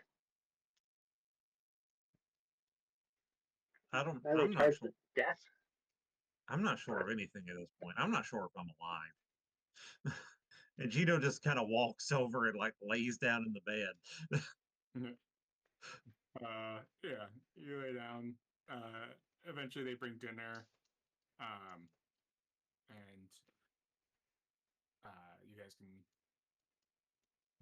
chat and do whatever you want, and we'll kind of pick up with breakfast in the morning. It's up to you guys what you guys want to chat and do. And you can do anything throughout the night too you want to. I'll after dinner, I'll look around at everyone and go, they're going to start asking us questions. I think we need to be gathering information just as much as they do. We need to take every cue we can get off of what they're saying. Because we got to piece this together.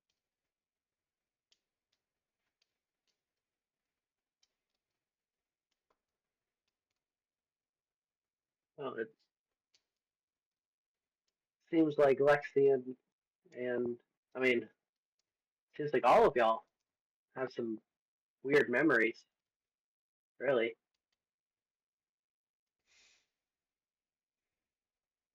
Yeah, and at this Lexian, point, I'm really questioning what's a memory and what's not. Or what's real and what was made up memories or whatever. yeah, I mean, if this is even real at this point. When we were Tom, in the when we were in the flashback with the drawing, Mm-hmm. I know it was over like thousands of years, maybe tens of thousands of years. Do we recollect all of that, or is it we just recollect like the important moments of it? You seem to just mostly recollect the important moments of it. And there's like there are hazy bits where it's almost like you remember remembering things, but you don't have. But then if you try to go like, oh well, almost like where Courtney, when Courtney was doing the recap, she was talking about, well, I know my like proto Varger went out and was like campaigning for Vargers. So when Jinx is like remembering it, it's like, oh, I remember that like alternate me did that, but Jinx doesn't have any full memories of going and doing that. Jinx just has memories that they did it, if you know what I mean. It's like a weird sort of yeah, it's a weird like sort of wispiness that's something happened. It's like you read it in a book, but that you did it, but you have no recollection. Someone told you did something, and you've got a few of those memories, So but not a whole this is lifetime, and not so this is the 300,000 day years after worth. 4th of July. Yeah, yeah, When I remember like the fireworks and eating a hot dog and throwing some water balloons and then nothing else in between. You remember what people told you did, but you don't remember doing Yeah. it. And definitely, and like nobody's recapped 300,000 years worth of, or worth of the lives of those characters to you. So you don't have a lot of memories of those. You just have those big bullet points, and maybe that was the goal. Jasper's Ray said that he wanted to show you. Maybe he wanted to show you those things for some reason, but yeah. I'm just laying there mumbling to myself at this point. Maybe this is the dream. Maybe I am a drone. Maybe he killed me and this is some strange afterlife. I, and he's just at this point he's trying to go to sleep, but he's just in fits and half in and half out and mumbling to himself and all kinds of things.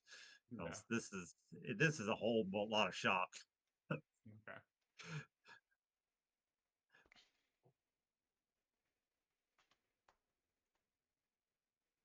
What's everyone else doing?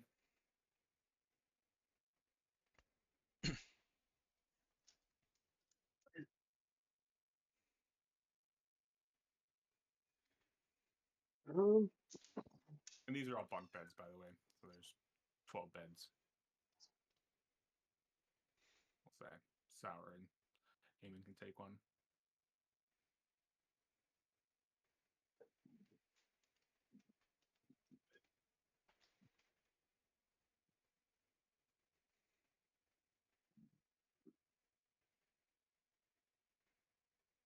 they didn't give us anything to write with, I assume.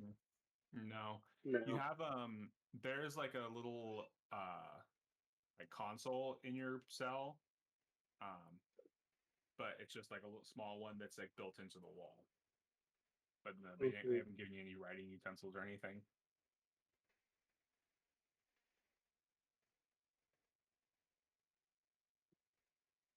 I'm just in deep thought as I lay down and just spout theorems from my education. Kind of muttering, right? Not like out loud.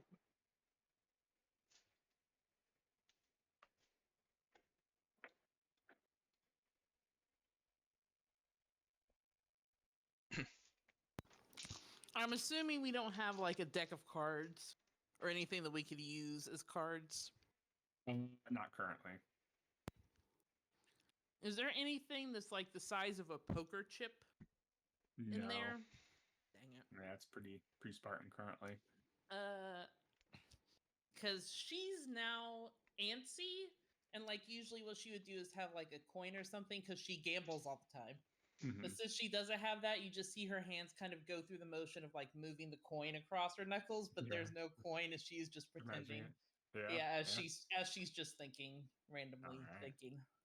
Yeah, it's crazy. You guys are used to like living on ships, but the idea of like, so it's like these quarters themselves aren't the issue, but knowing you're like locked up is just driving your characters kind of crazy already.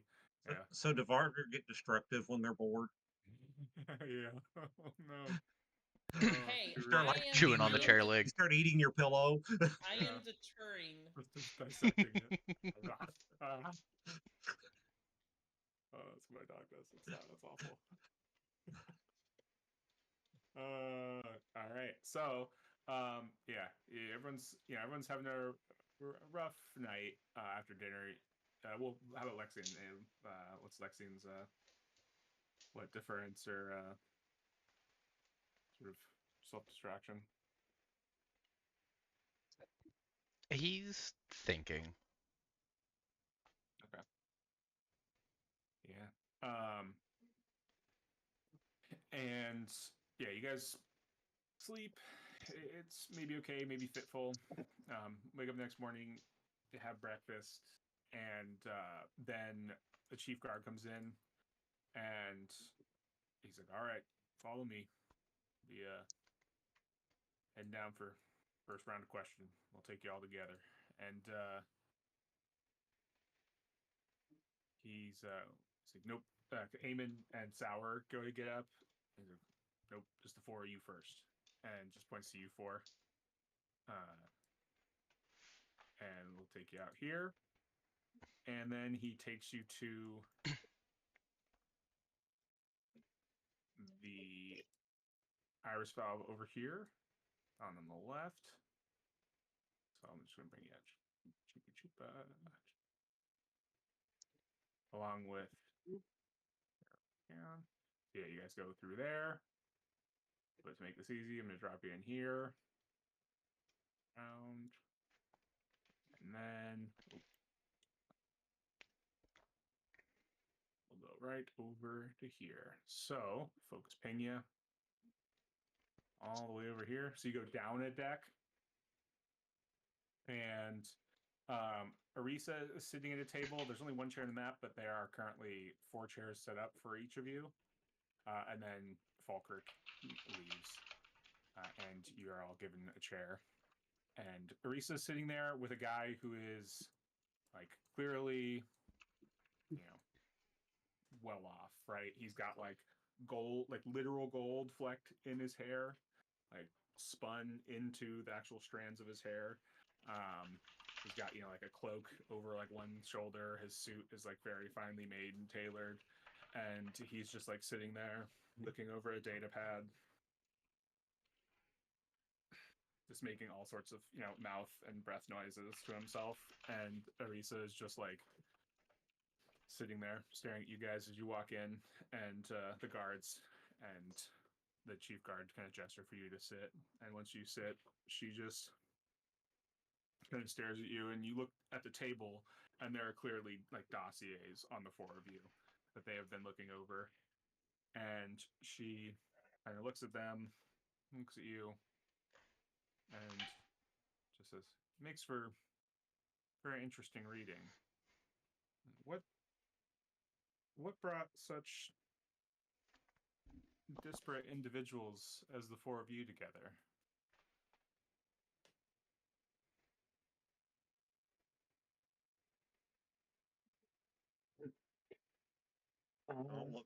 I'll look back and forth across the table. Well, I'll point at 428. He's a bit of a newer addition, but the 3 of us, we've been. I mean, I knew we Jinx, and I point at Jinx. Jinx was a mutual friend of mine and Lexian's, and I knew I had retired from surgery and just decided I wanted to kind of travel the universe, and we all met up together and just started traveling. I mean, wasn't any deep thought about it, no plans or anything like that. Just kind of let's go out and have fun. So that's what you were doing, traveling and having fun. I'm trying to. I mean, I had spent most of my life cooped up in an operating room, so other than my short stint in the Navy. I see. And yes, I know that you said your colleague here, she looks over at 428, is new, and you had a former traveling companion, one Briar Lockhart, another fairly distinguished member of the his emperor's navy. Yeah. Good friend of mine. Yes, we've been unable to locate him. No, that's because he's dead now. Interesting. Much as it pains me to say that. Interesting. So just traveling. That's what took you to the Trojan Reach. I know that's where you two. She looks at Gino and Jinx, or Lexian and Jinx. Sorry, were from originally. I guess technically Gino is too, because you're just from the Imperial section of the Trojan Reach. Yeah. That's where you're from, but you left Imperial space to travel a bit more uncharted, wilder Well, waters. I wanted to go and see my my my father's heritage is from Drinax, and I just always wanted to see where my people came from. So got a chance to go there and took it. And what did you find when you went there?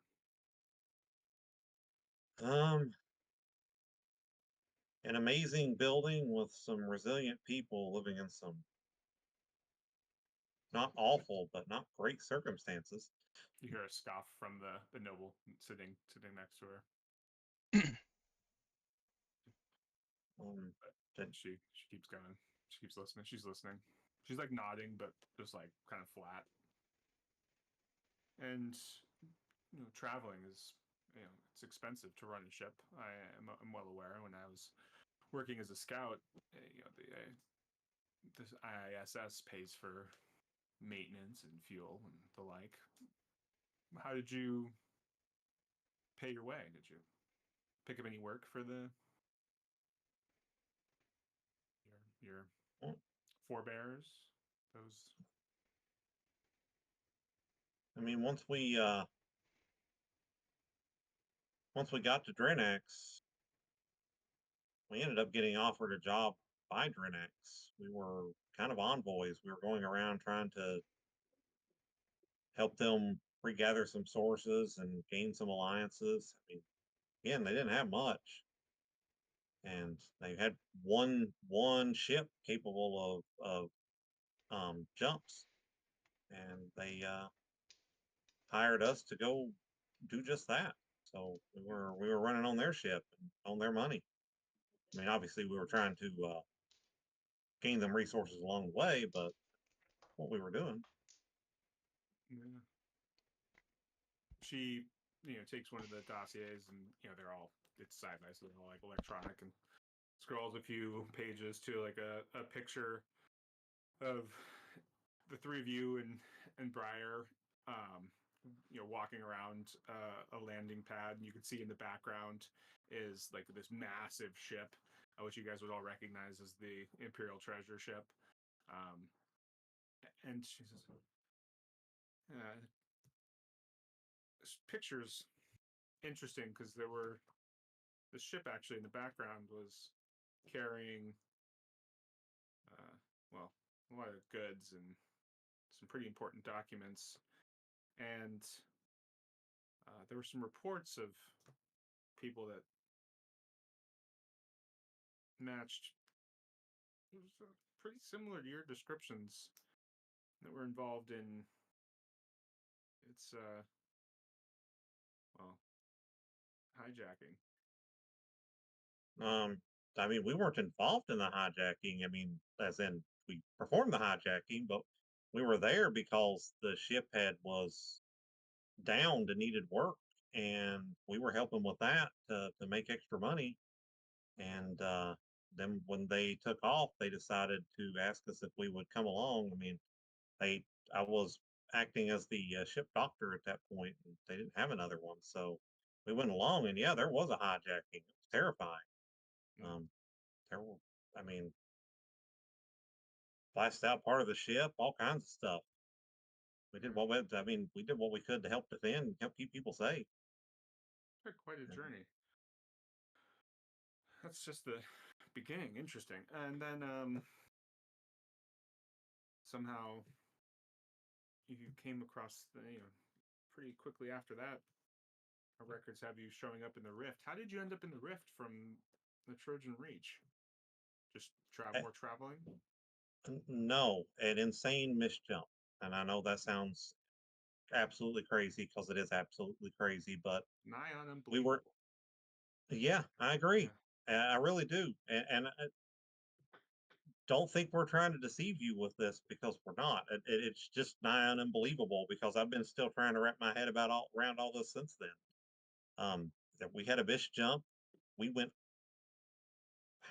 halfway across the damn galaxy and ended up there. And that's where I told you prior had passed. That's what happened. He passed in the mist jump. We crash landed on a planet, had to find our way off. Found a mining operation and got passage on one of their transport ships. Man, wound up on Slesian Station, correct? And Yes, yes, we're and involved in a murder and potential terrorist plot there. Is that? well, we were helping with investigations there. We had nothing. We were just trying to figure out how to make our way because I mean we lost everything. Our ship crashed. We were dead in the water halfway across where we need, you know, jumps and jumps and jumps from where we wanted to be, and we're just trying to figure things out. So yeah, me and Lexian, we helped with a murder investigation. Again, Mm-hmm. travelers, we just kind of do whatever we can. Certainly. Speaking of, suspected terrorist plots, there was an explosion at Bexworld that destroyed a university outpost. You were there at that time as well, weren't you? Yes. Mm. We actually saw that go down. I mean, again, another one you're probably not going to believe me when I tell you, but it's the truth. Um, some of the what were they, marshals or just anyway? The locals didn't take very kindly to outsiders. Yeah, and there were some people investigating there, and we watched them detonate the mountainside that caused the landslide. We actually left after that to go find the camp because that was where we were headed, was to go speak to the people working there. And so after that happened, we left the town and headed out to find them to let them know what was going on and try and get them out of there safely. See. Yeah. And then, of course, there was, and I realize your employers would not like us to be aware of this. There was talk about a dangerous biochemical weapon being released on one of Deep Knight's ships as well, and you were somehow sent out to go recover one of the samples of that weapon as well to bring that back for them. Yeah, we were. Yeah, we were. That was basically a trial employment for us. We were going to start working for Deep Knot for a while. I see. And we went out. Yeah. I see. So, the Trojan Reach, the Rift, Drinax, all these unincorporated areas, these independent locations, and multiple incidents. Are you working with the Jordani government? No. I can ask you. I've never even been into Jordani space. Have you had any contact with the Jordani government or any members of the Jordani consulate? So, no, as far as I know.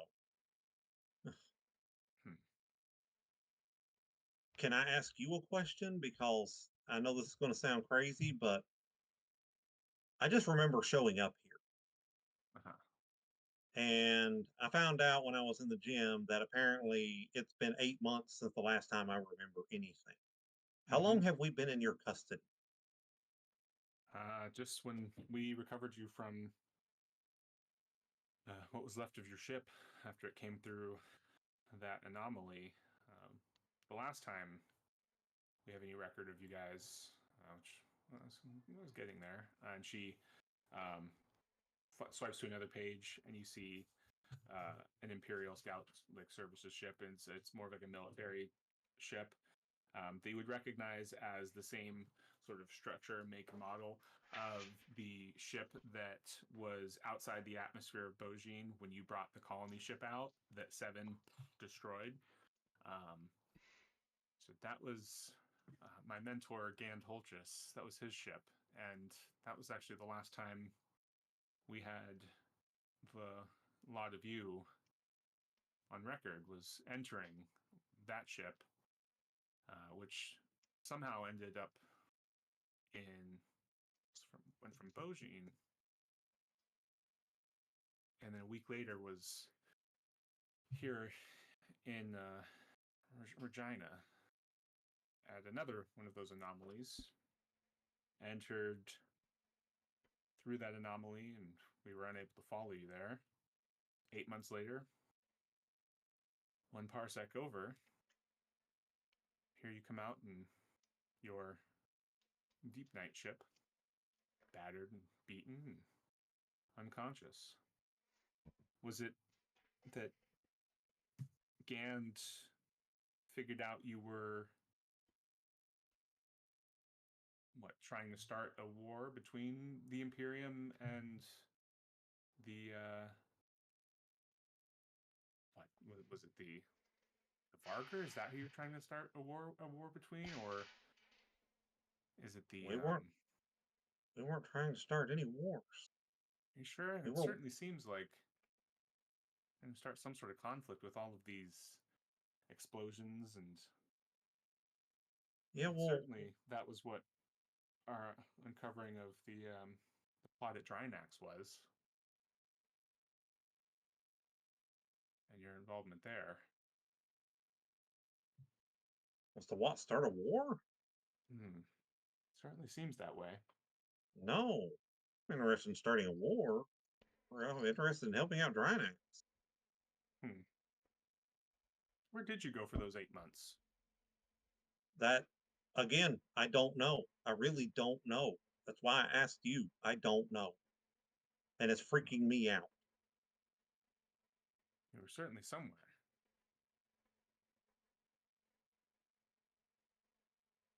Where did you go when you went through the anomaly? So that's where the story gets really, really, really crazy. Because right now it's only just been kind of crazy. And again, I'm not interested in holding anything back from you guys because I just want us out of here. I want to figure out what's going on as much as you do at this point. Like, I need my life to make sense again. And right now it's not making sense. So we were working for Deep Space or Deep Night, Deep whatever. And we were hunting for ancient tech. And we're trying some new sensors we had had installed on our ship. And we found some on a gas giant at that location.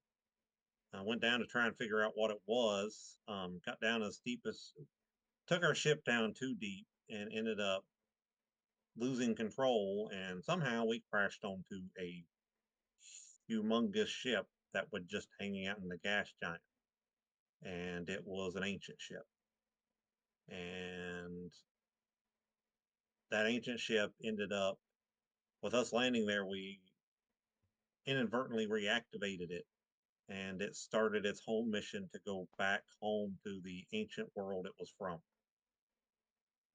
And then that other ship showed up. I'm guessing that the Zrodani you were talking about, that big crazy ship, showed up.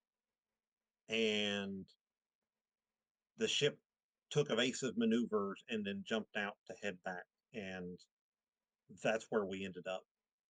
And we were just trying to, since then, we've just been trying to get back alive, and now we're here.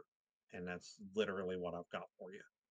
I mean, I can give you more details about while we're on the planet, but you're probably, again, I'm guessing you're probably not believing anything I'm saying at this point anyway. But I'll give you all the details you want.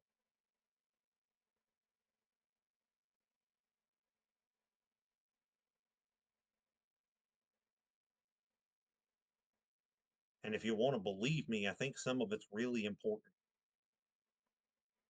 Go for it. So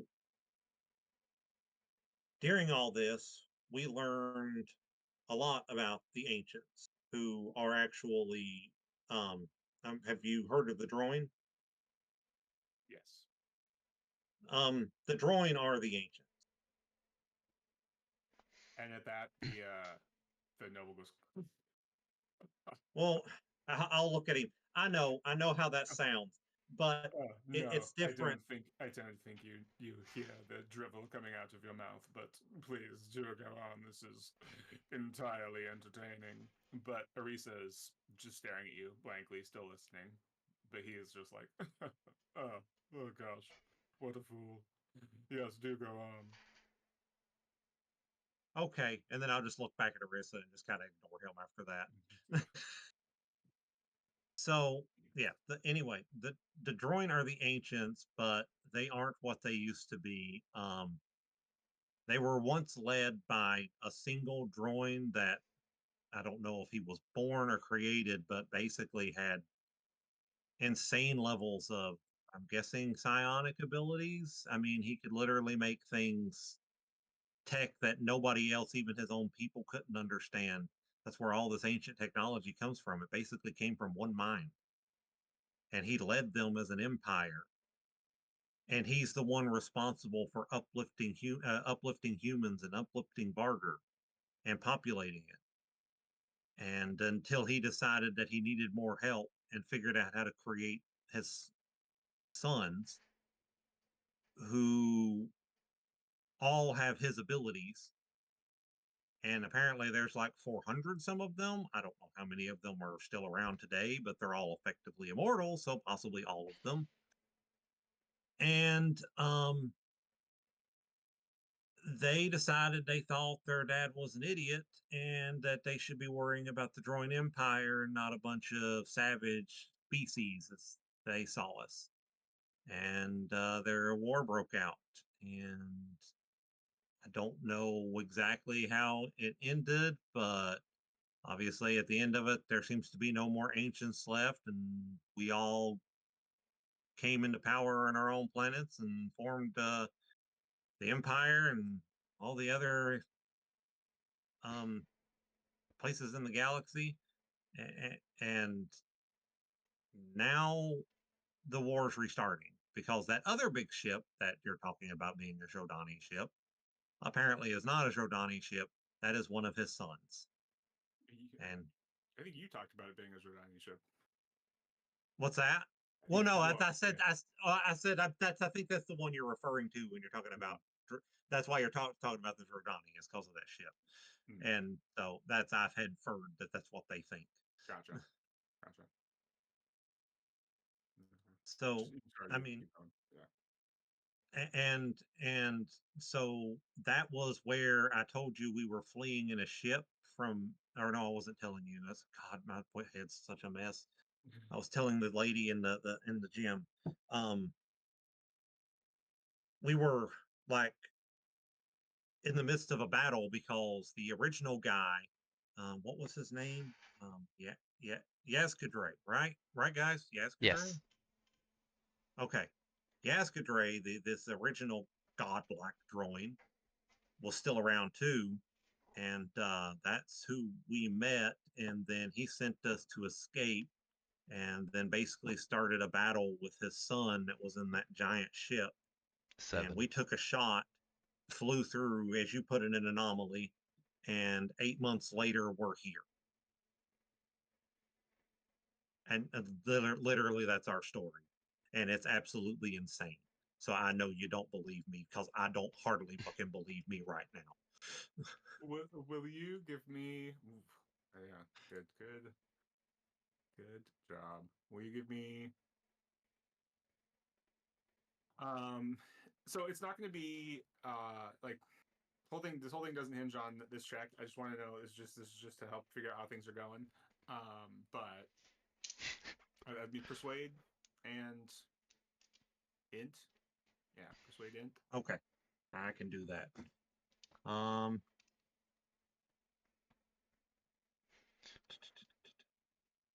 As Nah, I don't need. I got a +4. I don't need to spend luck on that. I don't think. the Or maybe I casting do. vector is like I don't know whether the deranged madmen or just idiot buffoons. I mean, well, I suppose why not both?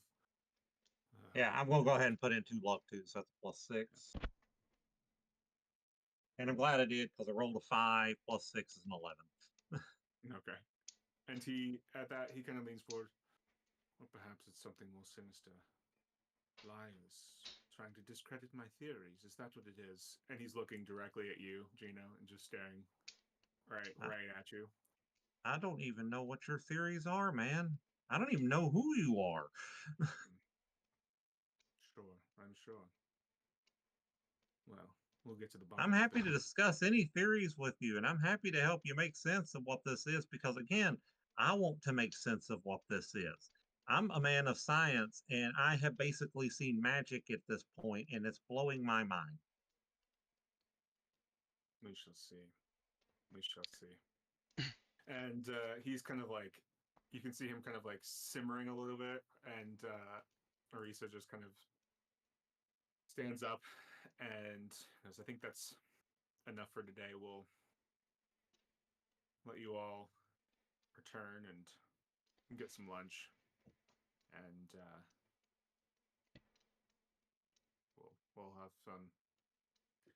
We'll be speaking to you all individually tomorrow, and we'll figure this thing out. One thing before you go. How long Sure, have we sure. been in your custody? I know you said it earlier, but yeah, it's been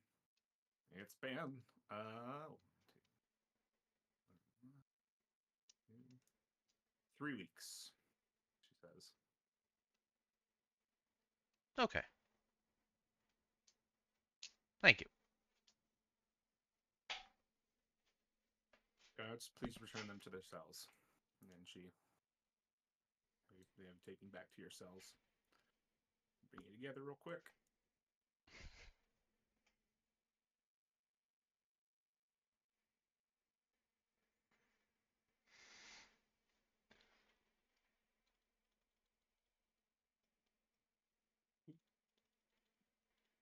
Did we get left behind? Why is it still? Oh no, it's just the. We're all here. Okay, cool. Okay. Also, will you all give me just a straight int check?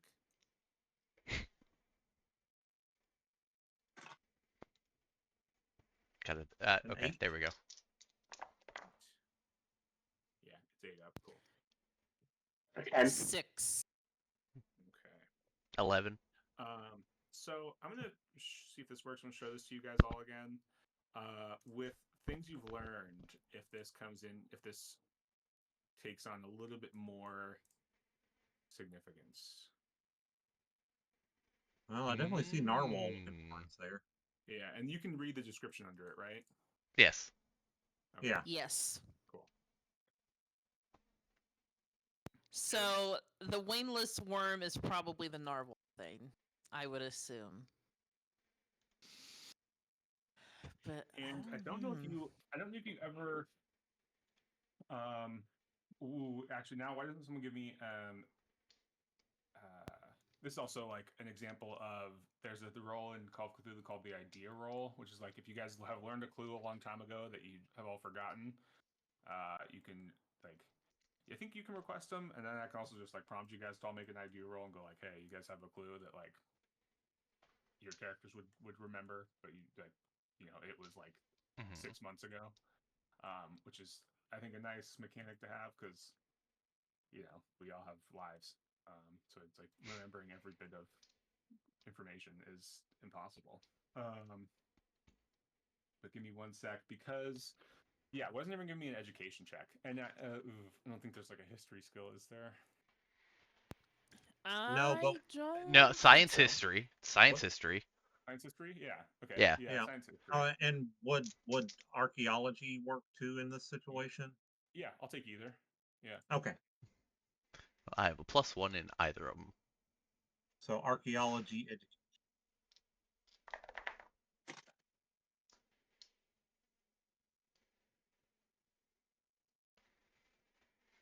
I rolled a 9. I got a 10. I got a 6.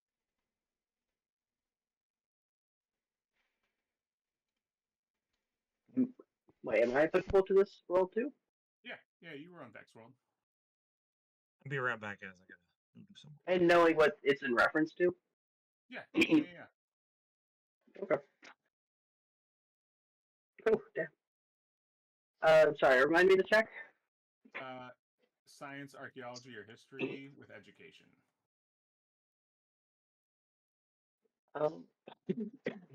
Damn. 13. 13, nice. So let's say, I don't remember what Gino said he got, but Lexian, what'd you get? I forgot to put my education in there, so it would be a 10. Okay. I rolled a 9. And Jinx, sorry, you said, did you say 9? I said a 6. 6. I Okay. think Gino was a 10. 10. Yeah.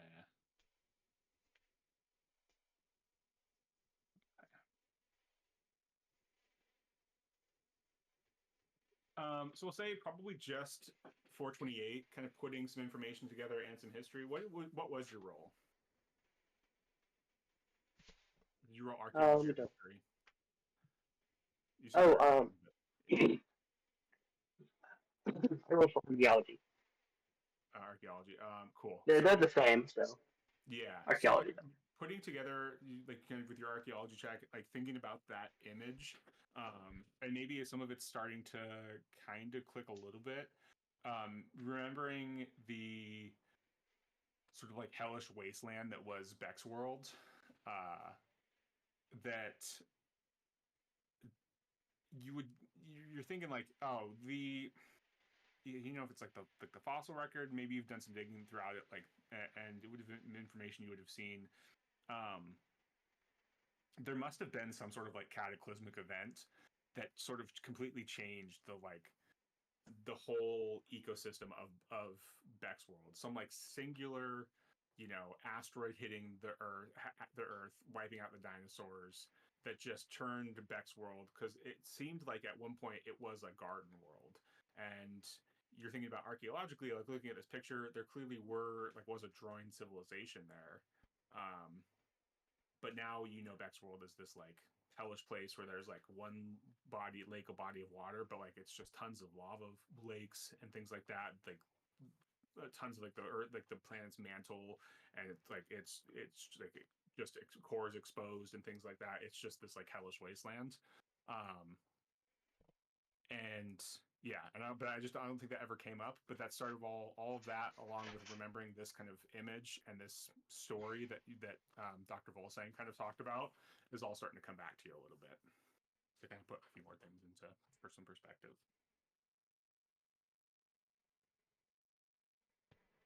So Yeah, it seems like Beck's world was where one of these were where the I'm also trying to remember the details where the war happened / did occur. I mean the War with the Ancients happened everywhere, right? Like it's Yeah. but it looks like this world was specifically attacked by 7.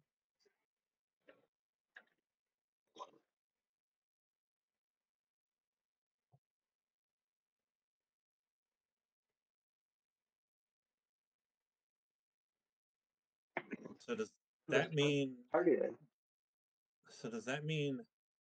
Maybe I missed something. Does that Hmm? mean the other drawing stayed with Yaskadre and and only some of them broke off with the Suns, or I mean, obviously he'd have some that held out as No idea. being loyal to him. So Yeah, probably have no I, idea. Yeah. I feel like there might be more clues there, possibly.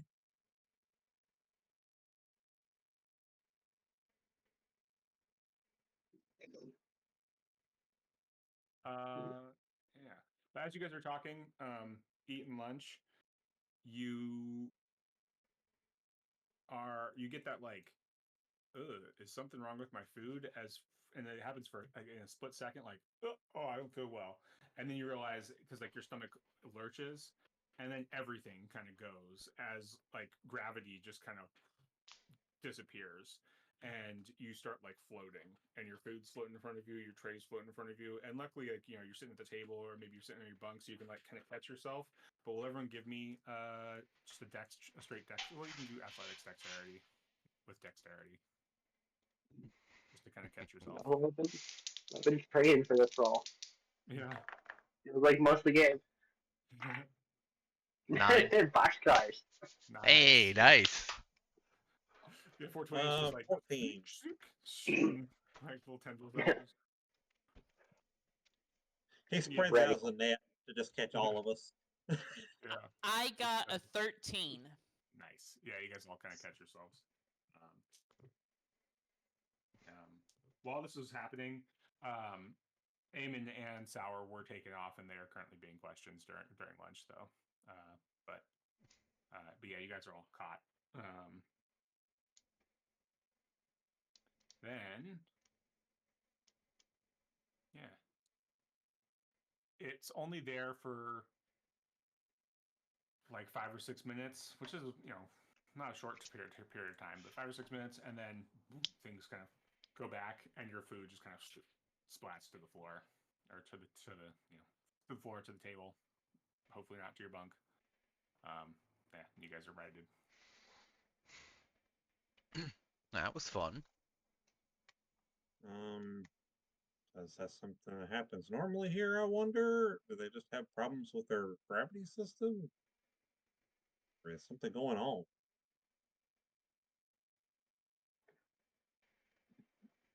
I'm using my engineer background. I assume that's a big problem.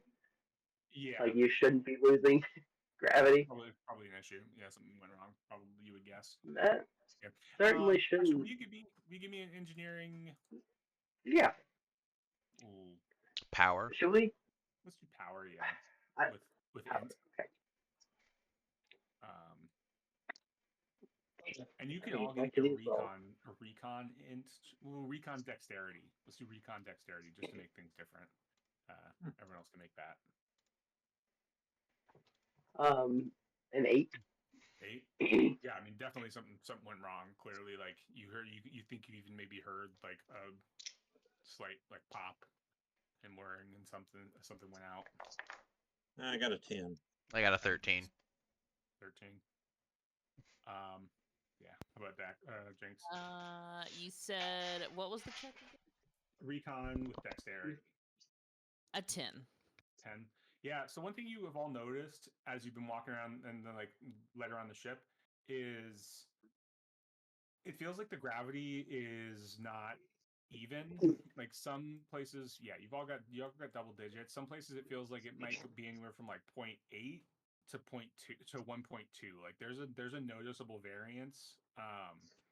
You would guess like if you are here long enough could like cause like chronic migraines, other kind of like sort of issues just living in. But you guys definitely feel it as you're moving around. You're like, doesn't feel quite right. Like it's just a little kind of consistent change going from place to place. Like the ground plating throughout the ship is just slightly faulty or slightly funky. The ship itself is not perfectly maintained. But as you're kind of doing that, gravity comes back. One of the guards, or a different guard comes in, because your two normal guards are there. A different guard comes in and says, Sorry. "Excuse me, Mr. 428, or Mr. SFNG." 428 works. Yeah. Yeah, Mr. 428, would you please come with me? Uh, okay. May I ask where we're going? Just to process personal records. There was an administrative error. Needs to be sorted out. All right. Is everything safe with the gravity fault? Yeah. All right. All right. Yeah, the guard. Leave you into open space and you die. To get you out and to. Sorry, I'll take you actually here first. To the center. Sheesh, you already killed him once. I already killed him once. I know. So right to the center and into this hatch here. So you go just straight up. And as you climb up the hatch, there's a woman standing there in like a captain's uniform. And she looks at you as you come up and she says, "Hello, it's SFNG 428. Yep. Hi, I'm Warden Hauberg. Nice to meet you. Pleasure to meet you. Nice. If you would please come with me. I believe Guard Catlow informed you we have a small processing error that just needs to be sorted out, and it shouldn't take long. I apologize for interrupting your stay." Yeah, not doing much, so. And has everything been going okay for you? Yeah, all things considered, of course. I mean, a lot's happened. I'm still not totally sure what's going on and why I'm here. Memory's awfully fuzzy. I see. Just kind of nodding, but yeah. And you're taken into Yeah. this room, big room. There's like guards and admin workers looking at consoles. You can see like one of the guards is clearly like watching a monitor that's got prisoners and people sitting at it. Near this door, and there's a woman sitting behind a console. And the warden says, "Samson, would you please help Mr. 428 here with his admin error?" And Samson says, "Yes, thank you. We have you listed in the system as humanoid, but it looks like IISS records have your species listed as amorphous. What is correct?" I mean, amorphous is correct. Okay. Plasmoid, our race. Just under, yeah, exactly. Yeah, we have plasmid as the race, but it's just under their body type. Yeah. So amorphous is correct. You're not. I suppose you're able to adopt multiple shapes. Yeah, it's correct. I see. I don't know. She's like typing on the computer. Very well. I hope that helps showing my cooperation. And the warden kind of looks at you. "Yeah, absolutely. Yeah, it's just a minor irregularity we just needed to sort out. Thank you very much. Guard Catlow, would you please take Mr. 428 back to his cell?" And the guard's like, "Yeah, sure, whatever." This warden, and you go back out, back down, and into here. As you're going there, Amen. Sour coming back. They go in. You return to your cell.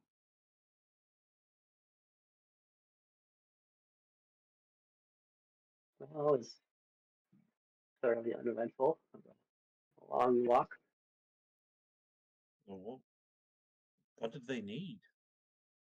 They were just asking if I could like shape myself.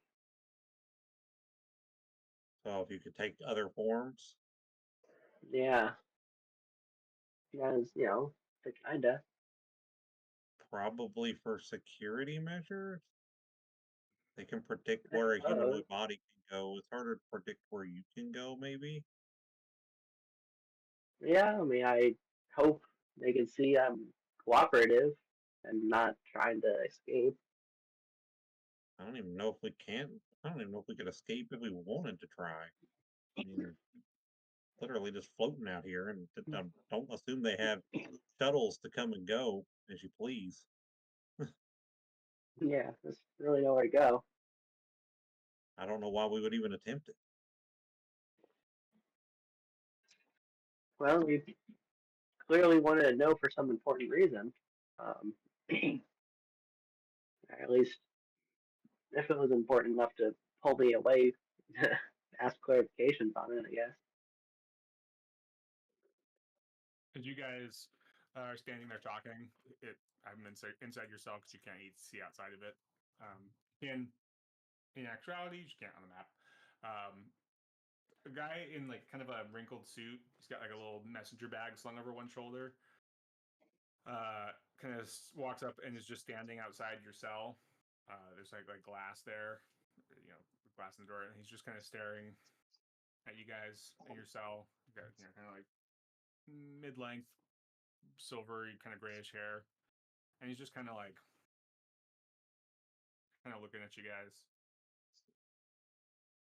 for a minute or two. Like not like 2 minutes. That's a really long time. For 30 seconds to a minute or so as you're talking, and then imagine you stop talking and like, what the fuck? This dude's just staring at us. And once he sees you guys looking at him, he just goes and turns and walks away. The hell was that all about?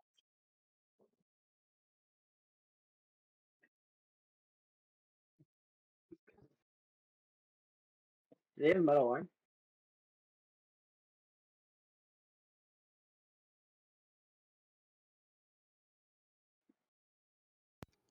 And this was outside the cell, right? He was outside the cell, yeah, outside looking in. Can I like put my face to the window and try to see like where he walked to? Yeah, he walked. When you if you kind of brush up, he looked like he walked over to the ladder, the hatch that would go up to the admin level. One of the guards lets him up. Well, he's going to the admin level? That was weird.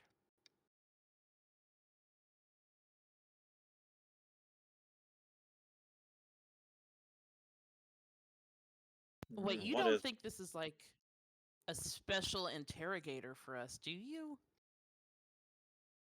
possibly? I mean, would you believe the story I told?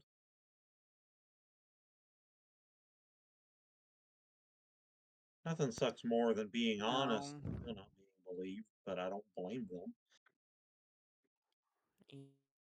Yeah. Sucks.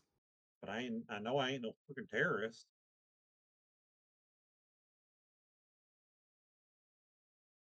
All right.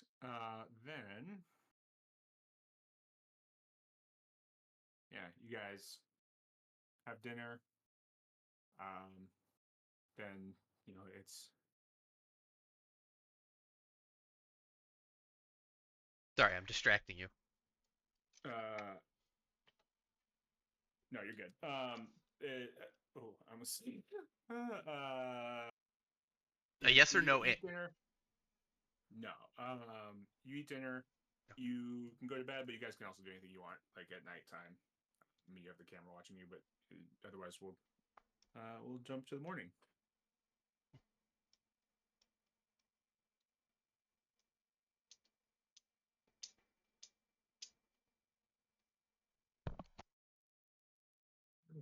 I'm fine. Jump in the morning. Yeah, they don't really give us anything to do in here, so.